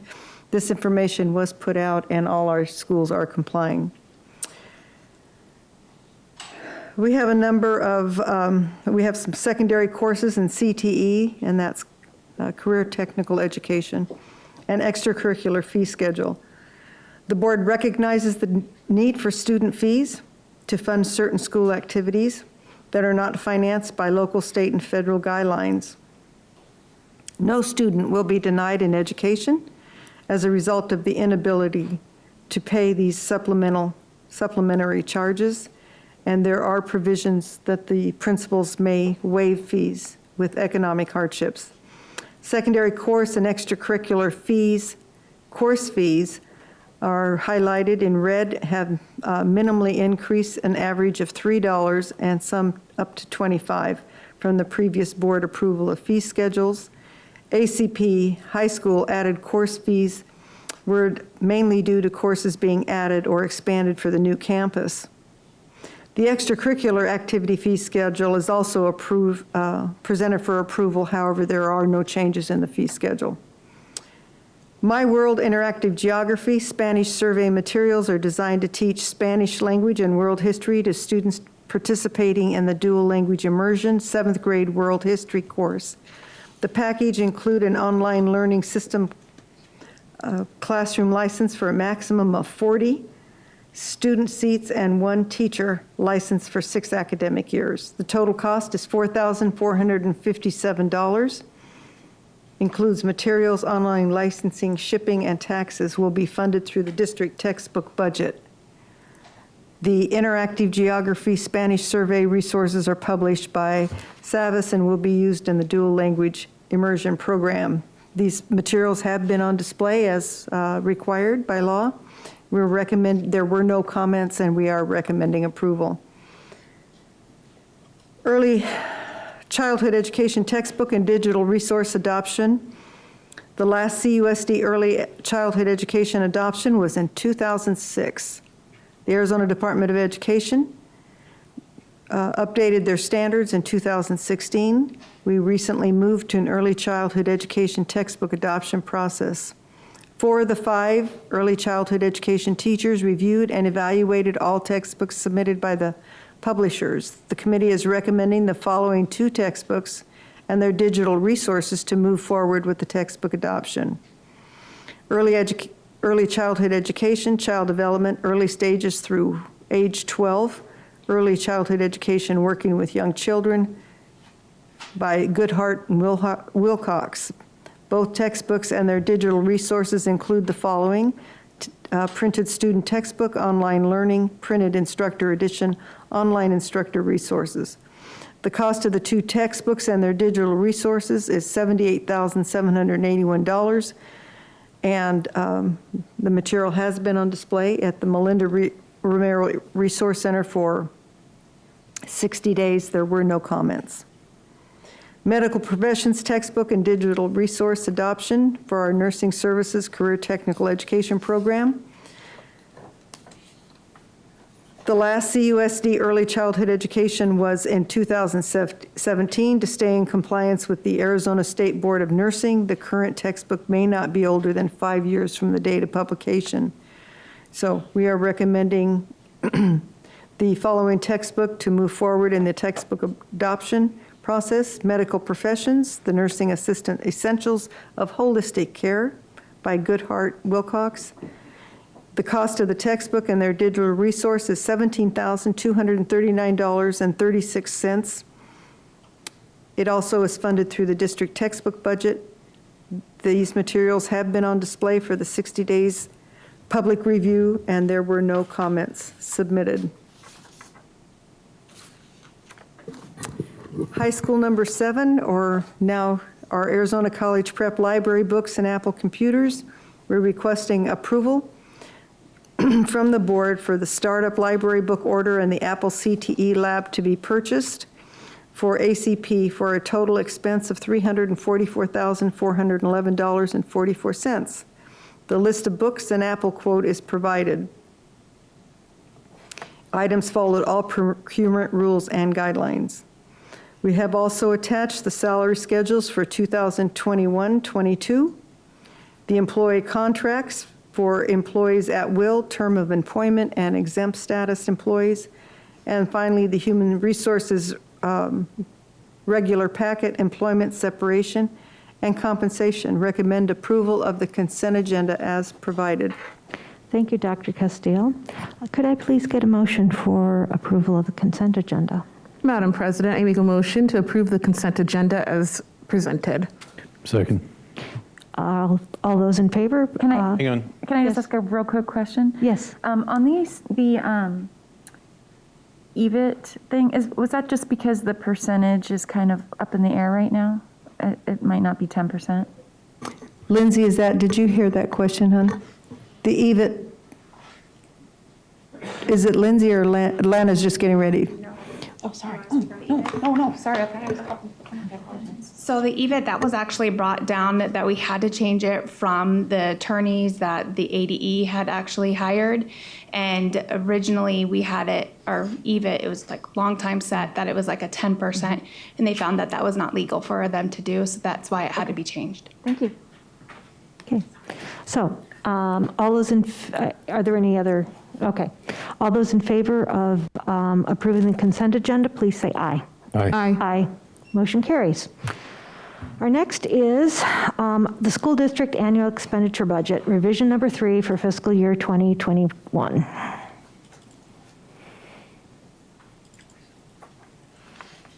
Mrs. Berry. Yes. All right. Madam President, members of the board, I am going to pull up the presentation really fast. Well, good evening. So tonight we are doing the final revision of the district annual expenditure budget for fiscal year 2021. As you can recall, we have put a proposed budget together back in June of 2020. We adopted the budget in July of 2020, and then you have done 2 revisions. You did a revision back in December, and then you revised the budget again in January. That was due to December. It's a requirement, especially if there's a certain percentage of your budget that has decreased. And so we revised in December due to our ADM piece. And then we revised the budget in January due to the distance learning adjustment that was allocated at the end of December by the Arizona Department of Education. And then tonight, our last time to revise the budget before May 15th, and we have to upload that to the State Department. So tonight you will be hopefully approving the recommendations that we're going to go forth with in just a minute. So a couple things that we're going to address tonight, just want to go over because it impacts the overall budget, is the decrease to student enrollment. There's an adjustment since we revised in December related to the student enrollment ADM. As you know, we're current year funding, so we are ultimately funded on the number of students who come to our school during the year that they come. We're going to update you on the distance learning adjustment called the DL, or distance learning adjustment.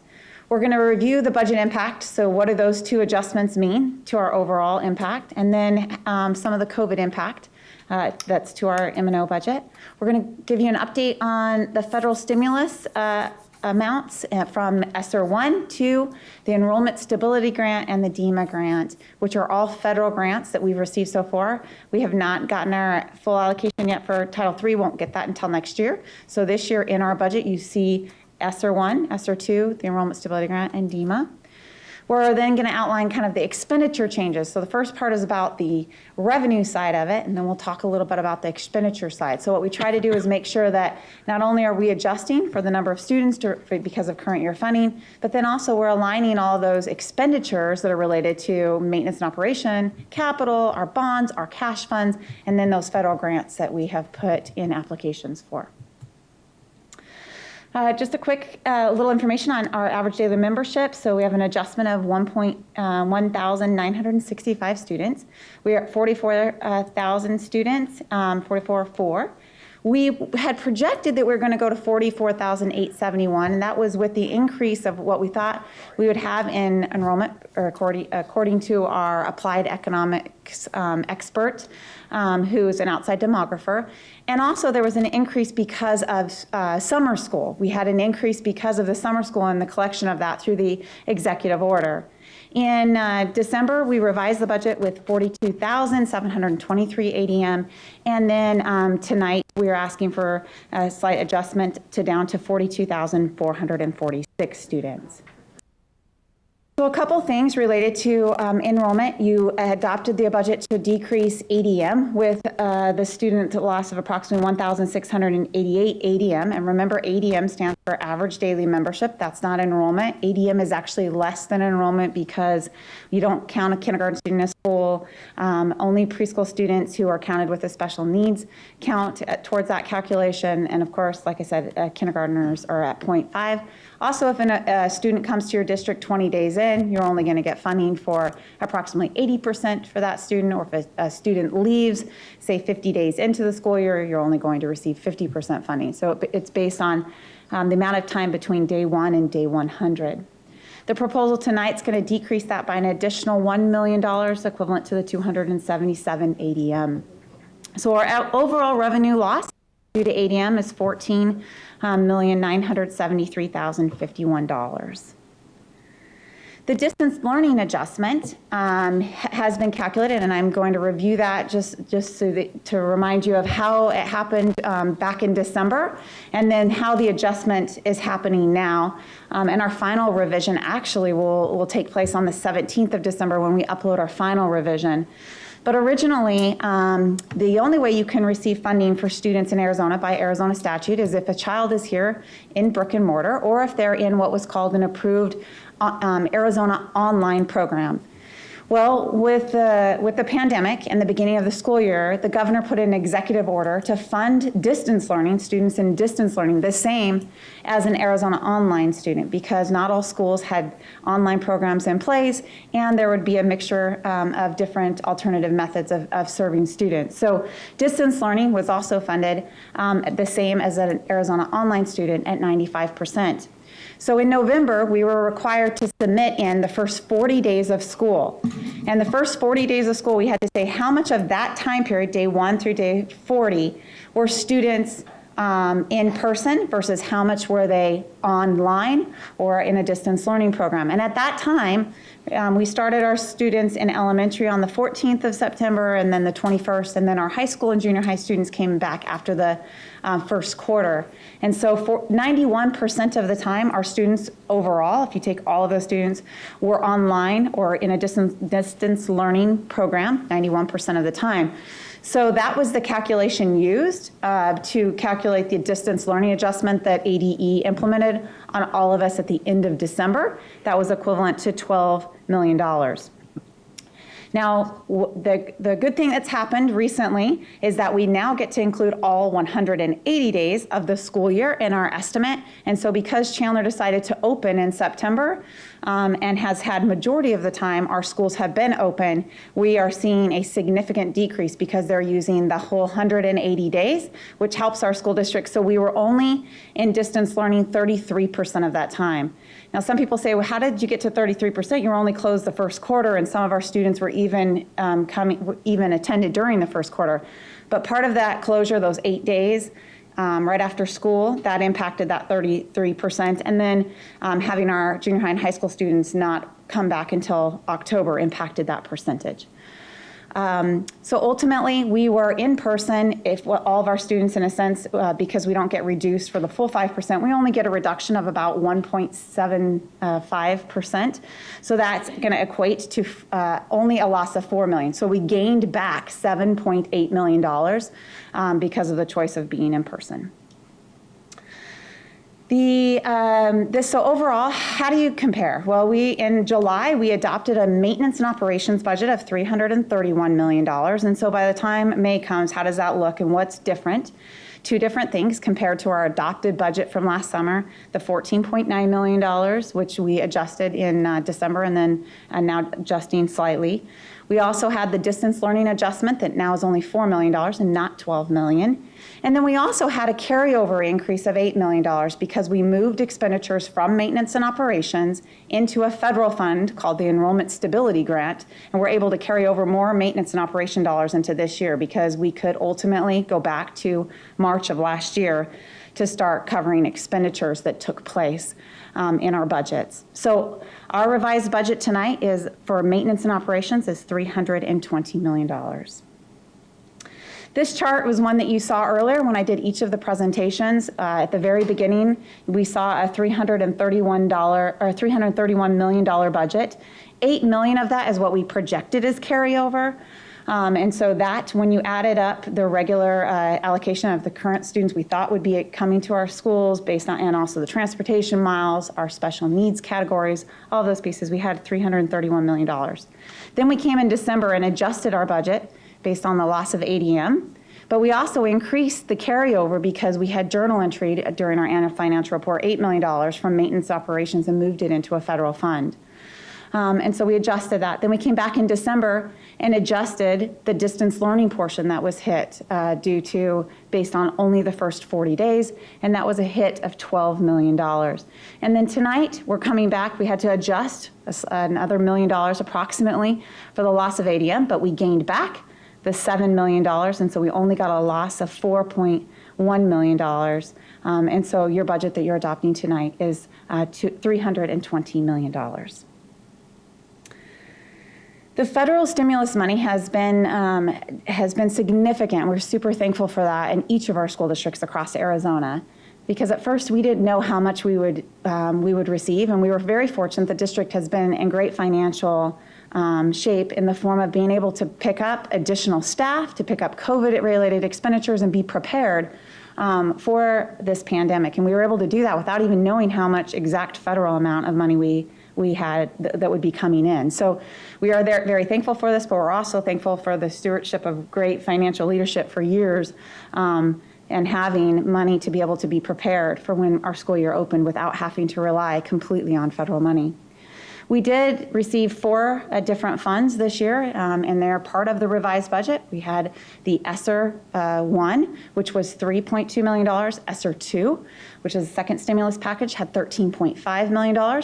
We also received money for the Enrollment Stability Grant. That's the money that the governor put aside to ultimately backfill the enrollment issue and stability problem, which he had $370 million. There was a need for $600 million at the time, but $370 million. We received $14.2 million of that. And then we have some DEMA money, which is Department of Emergency and Military Affairs. And we were hoping to gain more money on this, tried really hard, and we have received $144, but that's on all of the supplies, all of the COVID-related expenditures that we have submitted off. But we have received, I think, more than most, but it's only $144,000 in that category. So overall, ESSER 1 and ESSER 2 were equivalent to $16.8 million. How did we spend that? And some of the revisions are within the expenditure side that you see. And ESSER 1, we bought 4,466 Chromebooks. We also bought 1,547 Elite HP Elite books. With ESSER 2 funds, we journal entryed majority of half of our Chandler Online Academy teachers. We took a group and we moved that part into the ESSER 2 funds. We also have some money set aside for Summer Academy recovery this upcoming year for summer school. And we have some money from some of our staff salaries for community education that we actually had from last year and this year as we continue to offer those programs. The enrollment stability grant is very similar. We put the rest of the Chandler Online Academy teachers and staff in there. We put some of the community education staff in there, and then we put some of our food service and transportation staff from last year. That was the journal entry, part of that journal entry that we talked about, because unfortunately, even though we don't receive state dollars for food service and for community education, some of those cash funds, we still were required to pay out those employees in those funds last year. And so we were able to cover those salary expenditures, even though the state wasn't paying us for that portion. DEMA, these are just a few of the things that we got reimbursed for. Safety glass, hand sanitizers, all those typical personal protective equipment things that you would think of that we received money for. Now, a couple of the changes are between revision number 2 and revision number 3 on the expenditure side. In the M&O side, we make sure every time by May 15th that we review all of our line items within our budget. And we made sure that all of our teacher salaries and benefits expenditures were moved appropriately to either the Enrollment Stability Grant or ESSER 2, and that they're updated and accurate. We also made sure that we had increased our support service expenditures and some of the building supplies, especially related to COVID-19. Some of the expenditures at some of our sites, if they overspent their building budgets, we would then add additional amounts to those to make sure they had everything they needed to meet those mitigation plans. We updated the Gifted Academy support staff increased. That was an increase that we had for opening Rice Elementary, and we just updated the salaries and the budgets to reflect that. We had an MP 5,000 request in there, but we just made sure that everything was accurate and related to that. Same thing with our special education staff. As we go through the budgeting process, we put in a lump sum amount, and then we update that to make sure it's accurate, reflecting the actual personnel who are in each of those line items as we've added that during the school year. We also had an increase in telecommunication expenditures as we have added on new facilities, and then also as we were going between one vendor to another vendor within those purchases.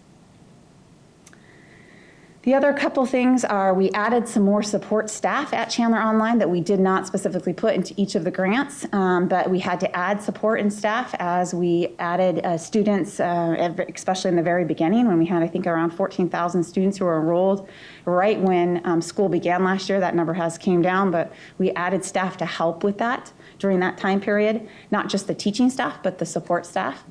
And then we've added in other areas budgets for COVID-related supplies. And then we have been able to pay for some of the professional development out of the federal grants, but we've added to some of our maintenance and operation line to be able to train staff to be able to assist with our distance learning classes. A couple different things too. We have updated all of our entitlement grants. As you know, you put in an application in the spring for your Title I, Title II, Title III grants.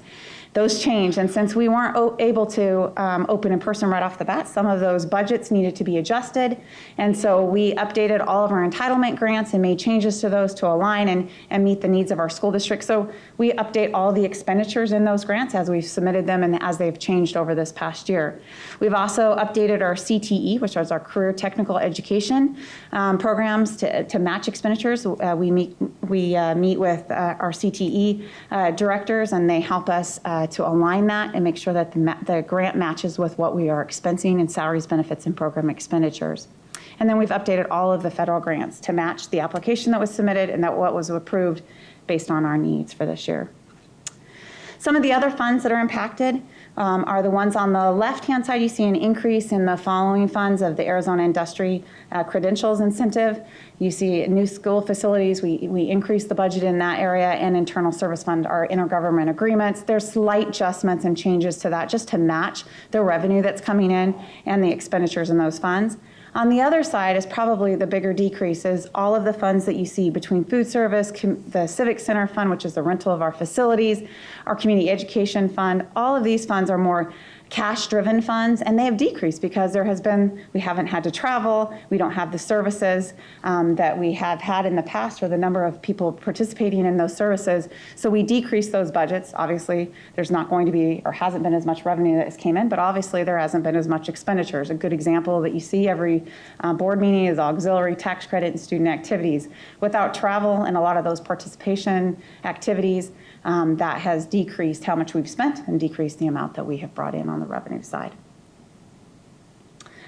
So just in closing, just the main part of your budget, when you review the actual expenditure budget that's line item, the main changes are there was a slight decrease to the ADM. So that was an adjustment on the revenue side, which decreased the budget.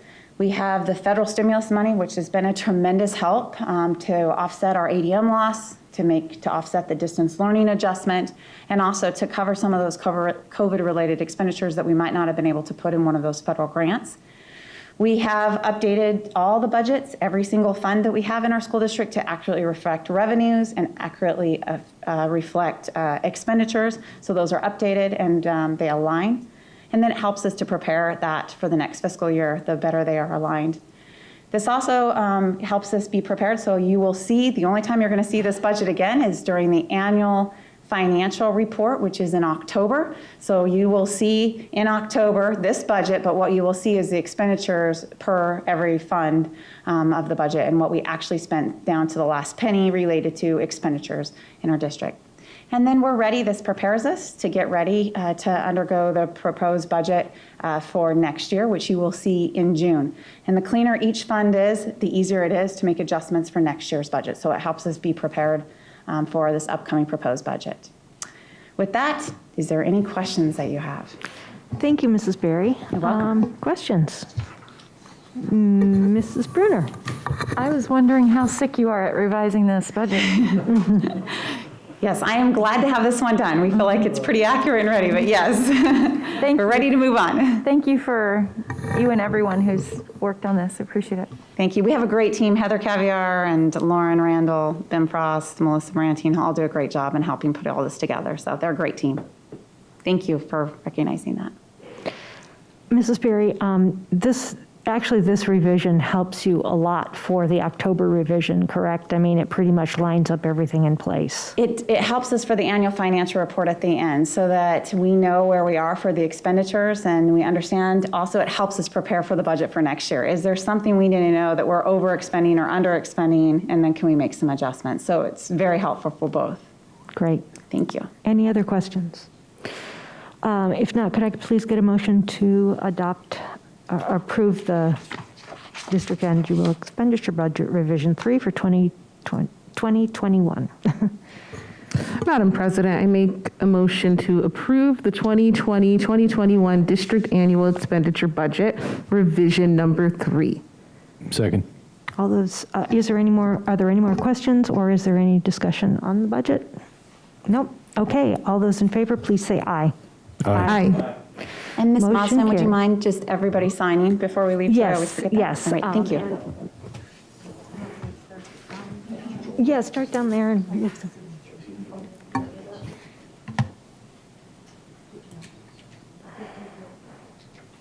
Our next item is issues for consideration for the 2022 political agenda for the Arizona School Boards Association. ASBA requests that each school district governing board review the attached 2022 political agenda and reaffirm their top priorities for the ASBA Legislative Committee to consider on June 4th, 2021.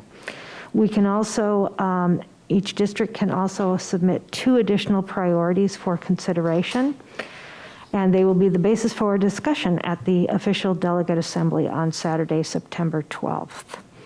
So attached is a form, and so at this time we're going to have a little bit of discussion, but I'll turn over to Lana Berry to see to get her input and comments. Great. Madam President, members of the board. So we took the feedback that was given to me related to the 5 initiatives, and one of the suggestions was to add a few more initiatives on there so that you can make a decision on some of the top priorities that the district has. So there is a political agenda in front of you. There was 7 items listed. You can pick 5 of those items, and we can also make any changes if we need to related to any of the wording or rationale. And then there was 2 items that were below. The 7 items that are listed on the top are off of the priorities of ASBA, which are one of the items underneath one of the priorities. And then the 2 items on the bottom part, which are related to Mrs. Brewer's amount or a request for override language from last year. That was continued on that because we have not been able to accomplish that task yet. And then we also have the number 2 one, which is continue to support alternative forms of learning, which there is a lot related to that, related to the distance learning portion, related to students with the virtual learning and collecting ADM, because there's still a lot of students who participate in that. And there's a lot of new language related to distance learning and how we can fund that. So hopefully we can still continue to support that because it will impact us financially for the future. So I would be happy to answer any of the questions. I know we've got to discuss them. The only things that were added was fully funding kindergarten, which is the number 7 on there, because that's still so important. Across Arizona, majority of school districts have kindergarten, and we hadn't discussed that at the last board meeting. The other thing that was added on there was establish financial and academic transparency for all institutions, and that's just related, since we do have a number of competitors within our school district, it would be great to be able to show the accountability and information that we have to show if all of our competitors had to do that same thing. So those are a couple that we've added also on there. But happy to entertain any questions or answer any questions you have. I just had one question on the second one for additional items. Sure. Does that also apply to when a student takes an online class from another institution? Is that also being included in that, or is that considered a separate issue? So it could be considered an issue in the future if there's a distance learning part in there too. Right now, we do have the concurrency issue between another entity and ourselves, especially the online and our brick and mortar, or our online and their online. But this really is referring to distance learning in the future, especially with our elementary students as we move forward. There's so many different platforms with that now. And we have a great Elementary Connect platform where our teachers are engaged with our kids throughout the day, which is a pretty cool system. But we want to be able to track that not in an online form where they have to, the child and the parent has to sign off on every minute, because what happens is parents don't sign off on it. So we would love to be able to exercise the distance learning, which we do get a reduction, but ultimately could have that funding form. Thank you. Yes, Mrs. Love. If you wanted to go first, Ms. Swanston, I saw you were going. Go ahead. Okay. Go ahead. So I do have a question. Also with this, like the number 2, like the continue to support alternative forms of learning, is there any room to incorporate kind of like fighting some of these like legislations in terms of like what teachers can and cannot do in the classroom? So there is currently a bill that is out there currently right now being fought in the legislation. So these would be items for next year. I think that might, if that bill were to go through, that could be something. There is a bill that restricts certain things that teachers can and cannot do. So that could be something, I think that would be underneath your what's called additional items for consideration. That could be something that it's, in a sense, we fight bad bills all the time, and that's part of that's what Chandler does, that's what EFRG, and that's what the alphabet houses do, but that could be considered also. Talking to some of our legislators, they're thinking that some more bad bills are going to come up next session in terms of like restricting our teachers, and so I guess like my thought is like being preemptive against like anything that comes up to support our teachers in the classroom and their freedom. Sure. Then there, as a priority, we'd probably try to figure out some language for other additional items for consideration about local control. I think I saw that in the email that I received, their review today, was just continue to govern with local control in our school district. And that probably is a way to fight that piece, is to be able to have the control, the local control here at the governing board level. And I think that's already in their priorities anyway. Well, that part is, yes. Advocating for continued local control, and so obviously that's one of the things that they probably are not, I'm sure, are not very happy about at this point for the ASBA, and because it is part of their agenda. So, okay, so I guess we have to, how about if we do this? If you could all look over the top Are we good with just choosing from the top 5 of those top 7? Everybody good with that? Okay. So why don't we go through and just say the 5 numbers that you like, and I'll record them here, and we'll come up with what 5 are going to get the top number of votes. If that's okay. Can I ask Lana a question before we do that then? Yes, sure. So which 2 do you feel like have the least impact on the district out of those top 7 The financially? least impact. Well, I think that number 5, managing COVID-19 financial implications, I think most of that is being taken care of with all of the federal funds. Okay. I think that also with the gap funding that's being proposed, because our district does not receive the same amount per pupil as the rest of the districts across the state, that I think that'll get solved this year. That's what we are advocating for, especially here in Chandler, and I do think we'll receive some money for that gap funding, which helps us fund our students who have had a gap in learning also, just like it would in any other place. So I think that will be covered during this legislative process and through the federal dollars. So I think that's already pretty much will be taken care of, but it is a priority of ASBA and it's important.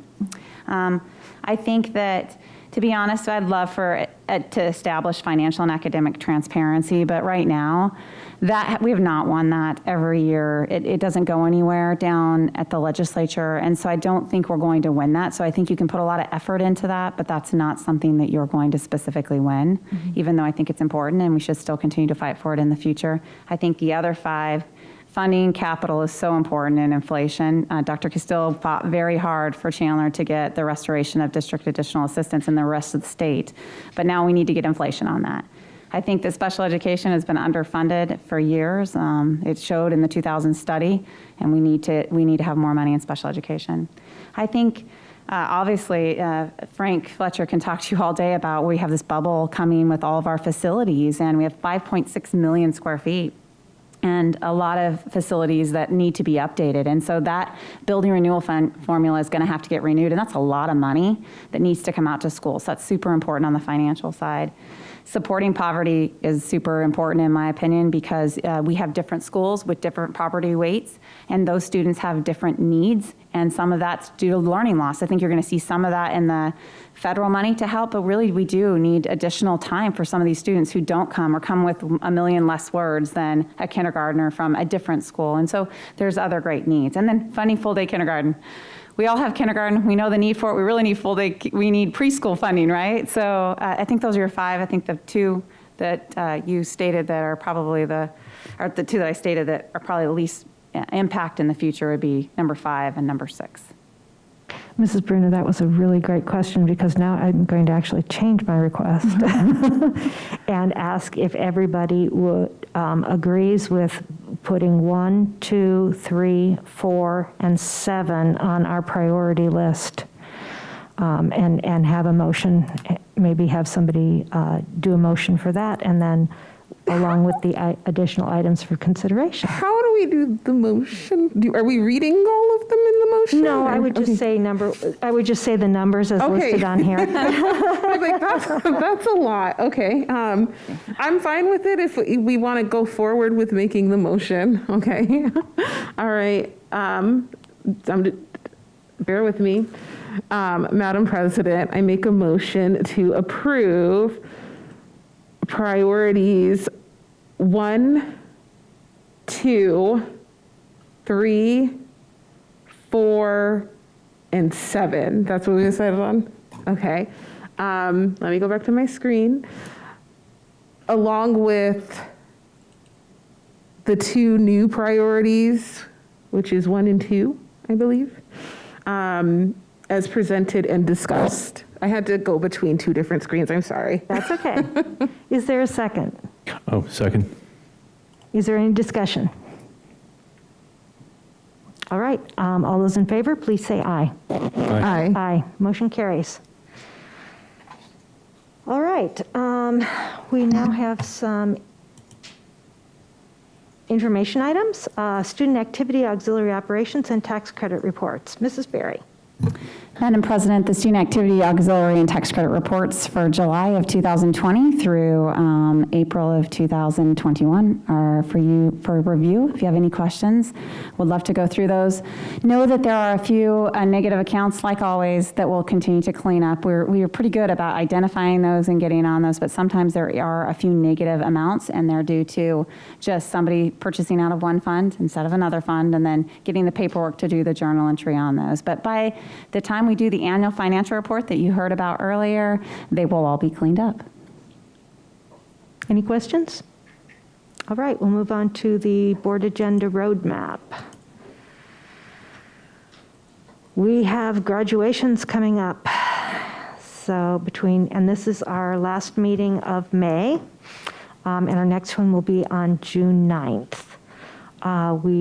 It's a pretty exciting time for graduations, and I do, if you haven't marked down where you're supposed to be for your graduations, please contact Donna and I, because she has the master list and she can keep us all on track.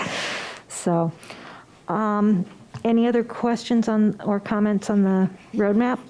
With graduations, because they're all at these various schools' football fields, is there going to be like some kind of parking? Or I know I got a parking pass from Chandler High, but I was not sure about the other graduations. They will get you parking information. We'll get it to you in advance. Okay, perfect. I know we've gotten it very detailed before, but I know they're coming up and I didn't see anything.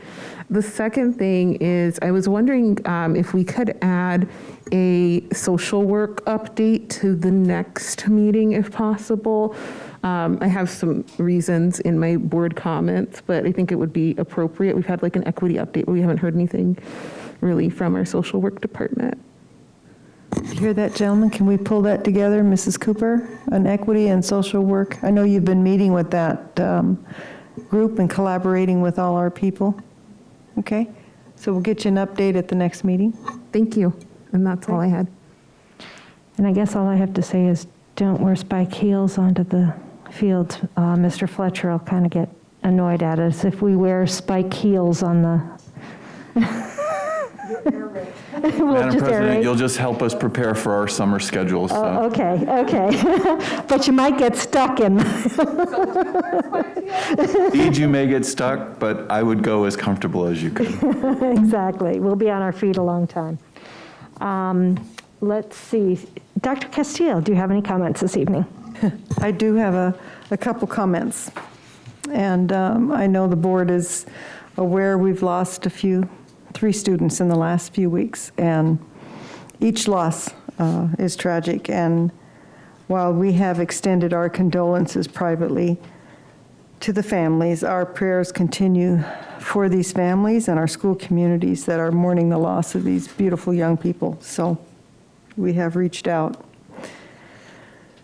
I would like to appeal to our community, in particular social media. As you know, has many benefits. We can communicate with hundreds and thousands at the touch of a button. However, there is a downside. At times, the information that is shared is not factual, and in fact is hurtful. I would like to plead with our community related to information you receive about Chandler schools to fact check those things that cause you to become concerned before you forward and assume it's factual. It's a simple call or an email. Give us an opportunity to respond, and just we ask that you verify the information. I have a couple examples, and tonight I'd like to go on record and declare that it is not factual.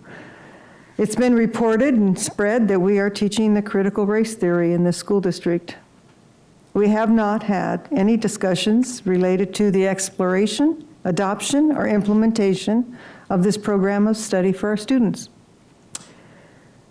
Our discussions as an administration has been to understand what critical race theory is, not to put it to use, but we've been trying to learn about it as it's been discussed nationally. The school board has not directed us to do so. they've not, nor has the administration recommended that we utilize that program in particular. I understand it's quite a discussion on the radio, and as much as we try to get factual information, it doesn't seem to work. So I would ask, even in an example given tonight where there's something that occurs in a classroom, we can't fix it if we don't know about it, and it would be nice to hear about it first so that we can address it and it doesn't become a negative issue out in the community that in fact is not true. So please feel free, give us an opportunity to address it. The response might not be immediate, but I know if you send it to Terry Locke's office in particular, or the superintendent's office, you will get a response. Secondly, it's been reported, and I keep hearing that we intend to teach comprehensive sex education to all students. We have not had discussions related to exploring, adopting, or implementing a comprehensive sex education program. The board has not directed us to do so. We have had previous meetings and talked about the need to update our human growth and development program. And many of you might recall, I believe it was last year, we had community members talk to us, and they were advocating for a more expansive human growth and development program, and I believe comprehensive sex education was mentioned and discussed among some of our visitors. But this board has not directed us, nor has the administration recommended it we pursue it. It's just interesting when you hear these things and they're stated as fact that we are doing it, and it just can be hurtful and harmful. And I'm just, again, asking that the community be conscious and just do some due diligence on fact-finding. Finally, and one of the individuals tonight spoke that I wanted to clarify the role of the governing board, and as she mentioned, the information is on the website, but I'd like to repeat it. The board is elected by registered voters that live in the Chandler Unified School District boundaries. Their authority, and they're well aware of this, comes when they cast a vote as a member of the school board. Their authority is only as a unit, not as an individual. However, they retain their First Amendment rights to free speech and are entitled to their opinions and their feelings on any issue. Their personal comments are their personal comments. They do not represent the official position of the district or the governing board. And again, their actions must be taken as a unit. There's a misnomer out there that they work for me, and that is not true. I work for them. The governing board is like any organization, any corporation, where there is a board and a CEO. And the relationship, it was suggested to me earlier that I might veto the board. Well, there is no such veto power for the superintendent. They can oust me. They certainly could veto me. So the governing board is elected by the people, and one of the most important things that this school board does is select the superintendent. And again, I want to thank you all. I have been incredibly privileged to serve in that role, and I am so thankful that you have appointed Mr. Narducci to take the helm and continue on the path of excellence. So again, thank you. I hope this clarifies, and I would encourage individuals to call us with information and verify if it's factual or not. Thank you, Dr. Castillo. Ms. Love, comments? Thank you. I don't want to take the time to address any comments that were made with my name on it. I think that, the record is out there. You can go to my Facebook and see the harassment and how it was addressed. But tonight, I do want to speak to, we have had 2 student losses, and that's why I asked for a mental health update to be added to the next board meeting. But last night I had the opportunity to speak with one of the students, his mother, and She lost her son a few weeks back due to suicide. And she called me as a board member and a community member to talk about her son and how we can support children, particularly children of color like her son, in the future. Her son was quite popular in this district. To my understanding, he was an athlete, but the community did not know that he was struggling. And they were hit hard and surprised. She provided a statement tonight that she wanted me to read. And it was a statement that she read to me that led me to say, like, hey, we probably do need to look at what we're doing and how we are supporting the unique needs of our BIPOC students, our LGBTQ students, all of our marginalized students who their voices may not get heard. They may get drowned out by the louder voices.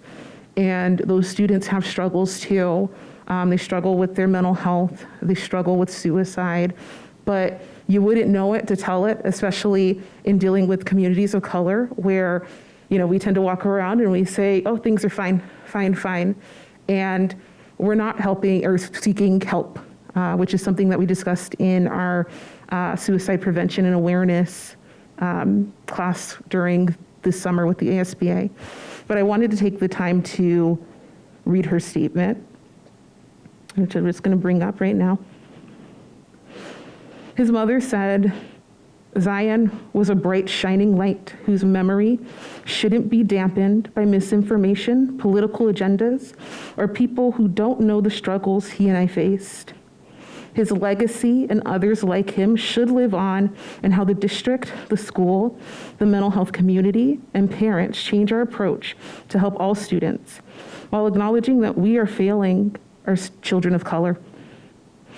Children of color don't feel accepted or welcomed and face unique challenges that are being swept under the rug and make others feel uncomfortable, or make others feel comfortable. I'm sorry. There are not enough letters or emails that will solve this problem. We had to be bold and innovative in our approach. I implore the board and others to stop playing it safe because we need to keep our kids safe. As Dr. Castile mentioned, there has been a lot about critical race theory, and particularly my name has been brought up by a radio talk show host who misinterpreted an interview that I did for the ASBA Equity Conference where I read questions that were given by the audience to the speaker. And all of a sudden, I was a radical social justice, Marxist liberal supporter of critical race theory. All of these things in terms that people have used to demonize the fight to be more inclusive in supporting all of our students, particularly our students of color and our LGBTQ students. And these terms and the demonization of our equity programs, they are killing our children. This child did not die because he had to wear a mask. He did not die because school was out during the pandemic. He simply did not feel supported, and he did not feel like he fit in within his community. And I think that when we talk about mental health, we need to tell the full story, and we simply do not support all students in this district. I work with children all the time. What their parents think and what students actually say when their parents are not looking, it is drastically different. And children, your students are great humans. They have great things to say. They have great contributions to add. And instead of worrying about how we are supposedly indoctrinating them, which is an ugly accusation, let's think about how we are supporting them in their identity development and supporting them and exposing them to multiple ideas of thought. They don't have to be liberal, they don't have to be conservative, but we should open them up to all ideas of thought and let them decide who they want to be without us constricting them. Because when we constrict them, we kill them. And that is all that I have to say. But if you love your children, stop it. Cut this out. Listen to them. Treat them as human beings. let's keep them here and let's make sure that their voices feel valued.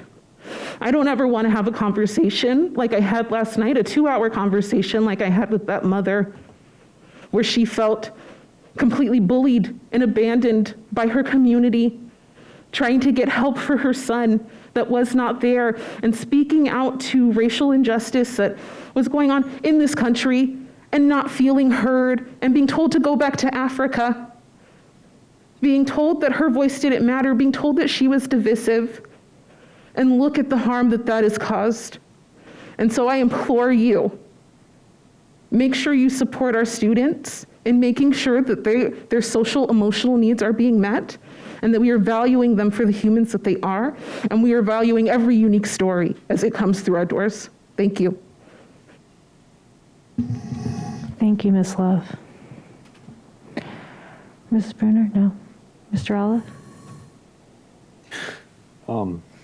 Okay, thank you, Lindsay. One thing I wanted to note, the HR report was on the consent agenda tonight, and it had a bunch of people in there, like Camille, who spent a lot of time working for the district, and there's dozens and dozens of folks every year that that retire, teachers that have been here for a long time, and didn't ever get out of being the kindergarten teacher, didn't ever get out of being the first grade teacher, and stayed with the kids and spent their time that way. And there's been, retirement announcements and stuff on the email, and I just wanted to say congratulations and thank you to all those teachers who are retiring and moving on, and you will be missed. Thank you. Thank you, Mr. Olive.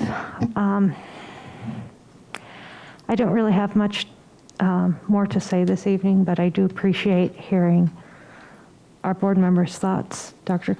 Castillo, your thoughts. And thank you, everyone. We'll see you in about a month.